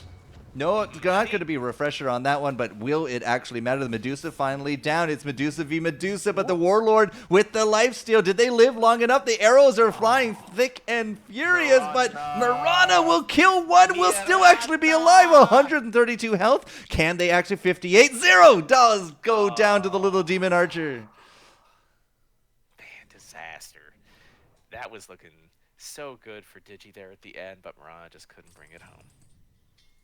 And now it's 21 health, streaking 10 unit Dendi versus the 68 health. 30 cash in the bank, by the way. Rakoshni likely to go up to 10 next round after interest. But there's no way Slonenek can take 68 health in a round. So Rakoshni going to be feeling comfortable. Slonenek Dendi got to be putting up a good front here to set the pace of this matchup. Yeah, Slonenek Dendi, or rather Rakoshni, went up to 6 Heartless, so this damage engine is just gonna chew through people like paper. Chrono 1, but that's a low hit point. Yep, just dies. Doesn't get enough hewing. There's not going to be a refresher on that one, but the Hunters have moved up. Lots of arrows are still flying. 3 stars in the back are not getting touched. The lifesteal's too good. Medusa drop. That's going to be a punch hook into the front with the Inesix as the target dummy. She's a pincushion now, and Dendi down 13 health. Not a good start to the series. Something I didn't realize about Faceless Void with a refresher orb. And this is actually something that happens with Magnus with a refresher orb too. Faceless Void will most likely get the mana to cast the second Chrono Cube after he pops the first one, and he instantly cast 2 in a row overlapping each other pretty much for the entire duration of that ability, and it's not good. Actually, got to take that refresher orb off that Faceless Void post haste. He did. For Dendi. I just don't think it's good. Dendi now put it onto the Tidehunter up front. Tidehunter that far forward, gets off one and dies! Doesn't even get the second. The cube into the back will actually still lock up, so the effect is still there, but they were not able to successfully chain them. We got some Lich bouncing around. Rakoshni is looking good. The 3 stars in the back still are not even touch. That's going to be arrows flying thick and thin, and that's going to be it, ladies and gentlemen. Rakoshni with the victory at 68 health. Round 4, Group A. Convincing stuff after picking up the double 3-star moms. Yeah, that was an absolutely dominant show from Rakoshni. Didn't even get down to half health there at the end. At a point, just stopped taking damage. He's like, you know what, I'm done with this. Finished in green health, come to think, right? Yep, 68 health is green. Absolutely dominant here in the last lobby of the day in Group A here for the final round of the first week. But I think we have Group B that's still going on. I believe that is true. So let's go see if we can find Group B before we end the stream today. Wow, Group B, C, and D are all at round 27. Whoa. What round did we just end on? 30, I want to say. So maybe we started a little bit early. So they said B. Let's go jump into B, see what's up. Oh, wow. We got some axe-on-axe action here in Alone in the Dark versus Leroy. And it looks like Hunters versus Troll Brute Summoner. More Medusas out and about. Oh, a Doomed Medusa out and about. You don't get triple shot on a Doom, right?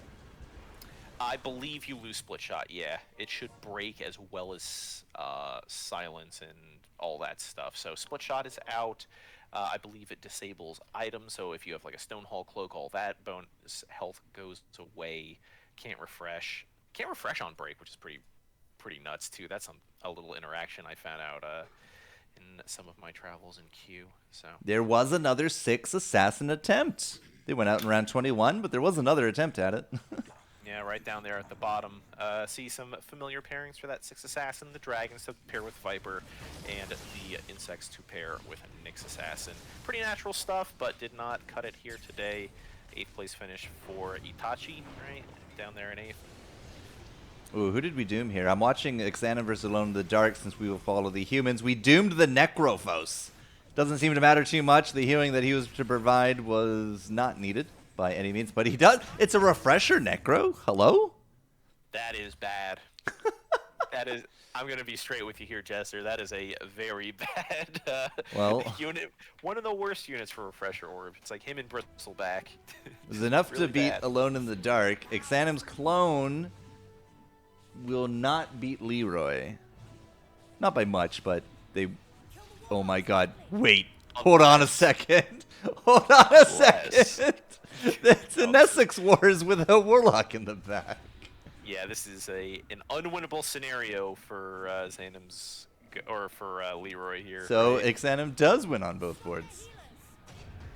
Yep, not quite a double kill, but still a pretty good posture for this final two All right. matchup here. Exanim, you have a 2-star Witch Doctor with a Desolator. Please move them. Please I mean, move. that's good. Oh yeah, you gotta put that Refresher Orb on Witch Doctor. What are Yeah. you doing? Put What your is this? put your Desolator on top of the Dazzle. Put the Refresher on top of the Witch Doctor. You got a Mask of Madness on the Troll Warlord, so you're flying there. That's 2-star fine. Troll Warlord, nonetheless. Yeah, there's nothing else wrong with this comp. Just move these items around a bit, baby. I'm begging you. I'm on my knees, shaking my hands together, begging you to take this refresh. Hey! All right. A Vesture of the Tyrant instead to go on the Necro. Okay, I like that a whole lot better. That's super good. Okay, deathmatch, I round guess if 29. Sam's listening to the stream, we're like stream sniping for them, maybe. But hey, whichever. It is possible. There is not any delay on this. Whoops. I mean, you can't really stream snipe on a casted stream. All the information that we Yeah. have is the information you have. Yeah, and that's one of the beautiful things about Underlords is that, you know, it's just a total information game where you just know and can see everything. This Troll Warlord's going to town. Yep, and it has a Vesture of the Tyrant on it as well. But it's not going to live past the 6 spectrum mark, even with that Mask of Madness. So this is a very durable comp from Exanim. It looked like we got bursted down in the early, and Leroy was just advancing, but they kind of hit like this healing wall. And that's that. That is that. Exactly lethal for an Exanim victory here in round B. Quickly, let's jump out, see if we can see Group C. D has finished up. We got one more round. No, we don't. We are all done. That is it. Feels bad. GG! So, ladies and gentlemen, all the cards have been played. They are there on the table. The scoreboards are being updated, and we will see. Oh, wow. Wow, check out who's on top. Ladies and gentlemen, the scoreboards are I'm assuming, updated since you're talking about it. Ladies and gentlemen, our first place going home today with a 2-point lead. Slolonek Dendy. I really hope I'm saying that right. It was a fearsome matchup, man. Like, it was Hunter v. Hunter by the end with Rakoshny there. But Rakoshny with the first place still couldn't take the extra 2 points because of 1 4th place versus the lowest of a 3rd place for Dendy. Yeah, that's a rough finish for Rakoshny. You fight back and tooth and nail, and you win your final lobby. Group A, you're feeling good, but couldn't overcome their past and ends up in 2nd for the week. Not the worst. 48-46 and a tie to Andrew Baudesh. Rakoshny beats him because of that last lobby, because Rakoshny beat out Andrew Baudesh there, but it is a tie nonetheless. The same number of points. No, that's a lie. They will not get the same number of points because of the tiebreaker. So, Chief comes 4th. Chief has been pretty consistent all day. Went out in 6th today on the last round, but look at the record, right? First, 2nd, 6th. But still, good job, Chief, getting to the top 4 situation. Exanim with 5th, Leroy 6th, Digi 7, Alone in the Dark 8. Those are most of the top 4 placements that we saw in the Group B at the end. Yeah, I mean, look at Leroy, though. Starts off the day, 7th place in their first lobby, fights back, gets a 2nd, a 1st, and then a 2nd to finish out the day. That is not too shabby. Just got to have that positive mentality, man. Okay, you got 7th. Bad luck's out of the way. Flying colors from here on out. And did very well for that, yeah. It's from the 9th onward, right? Lustrial will sit there at 10. Quanrong Chan 11. Kenyaz 12. We saw them repeatedly throughout today. Zartez with that 7th place does plummet. Went from a top 8 situation down to 14. I said we'd be top 20, but yeah, 14. Mutants with 16. Vandersar 17. Didn't really get to see much of Vandersar after that first win. Won in Group A, then 6-6-2. Unfortunate for him, but still will be in that top 20 situation. Immortal, didn't even get to see him at all today. He's down to there at 20. So, yeah, and that just goes to show like how good of a position you end up in if you just win a lobby early on. Vandersar took his first lobby, finished first there, and then completely bottomed out. Got 2 6th-place finishes. I guess it's not a full bottoming out, but you know, you probably don't want to be finishing 6th if you want to be pretty high on this leaderboard. Gets 2 6s in a row and still makes it to the final round where they scoop up a 2nd and, you know, puts him in the top 20. whew, Season 9, stream ending. That's good enough for an outro here as well. But congratulations on all the points, guys. Super entertaining stuff. We saw one Rapier today. We came in late to it, but, you know, we did get to see it. We saw some Brawny wins. We got to see some Demons and some Demons destroyed. So, you know, I think we ticked a lot of boxes today. Yeah, there were some really great final 2s, final 3s, some interesting comps, some that opted for levels over 3-starring, some very successful 3-star comps like those Demon comps, some Brawny comps, which I was not expecting, a couple top 3 finishes there. Really great way to kick off Season 9. Yeah, it was very satisfying. So, Doc, thanks so much for giving us all the prescription for our ears today. It was good stuff. What are you up to this week? This week I should have another article going out on UPL Esports' site. That's uplesports.com/news, or you can check out the news tab there at the top. You can check out my previous 2 articles, which include a post-mortem on Season 1 of Underlords and what happened to Dragon Knight between his sort of dominant position as being a very good unit in the beta and pre-Season 1 and where he is now. So I should have another article going up this Tuesday.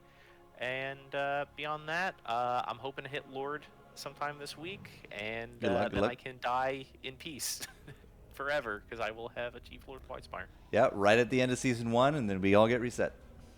The dream. I just want to taste, I want to feel the radiance of the sunshine on my skin, if not just for a couple days. That's all I want, Jester. Yeah, you're not there for the feast, you're there for the scraps. Yeah, absolutely. And you can track all that stuff on my Twitter. That's at Dr. Heckle on Twitter. You can check it out. I'll probably be retweeting things once my article goes live. And yeah, you can detail my descent into madness and my ascension to Lord on there. Yeah, I guess those are correlated, aren't they? Yeah. Big thanks to our admins today here as well, Zex and Asian, making sure that we are basically 3 hours almost. Cast to cast. I went live a little early. OBS says we've been live 3.5. Definitely haven't been playing for 3.5, but yeah, good stuff, guys. Ladies and gentlemen, UPO Esports are here for your gaming needs. Of course, if you do not belong in the Discord, feel free, join that up. Get into our announcements so you're the first in the know. Next week, I believe, is solo, but there might be more announcements, which is why you should be in our Discord so that you will know when the next things happen. Until then, I've been your friend and host, Forecourt Jester, with me here with Dr. Heck, and I guess we will see you next week. So, see you then, Jess. It's been good. Yeah, it's been good. We're going to go raid somebody, I imagine. Let's all go say hello to someone, and until then, keep your stick on the ice.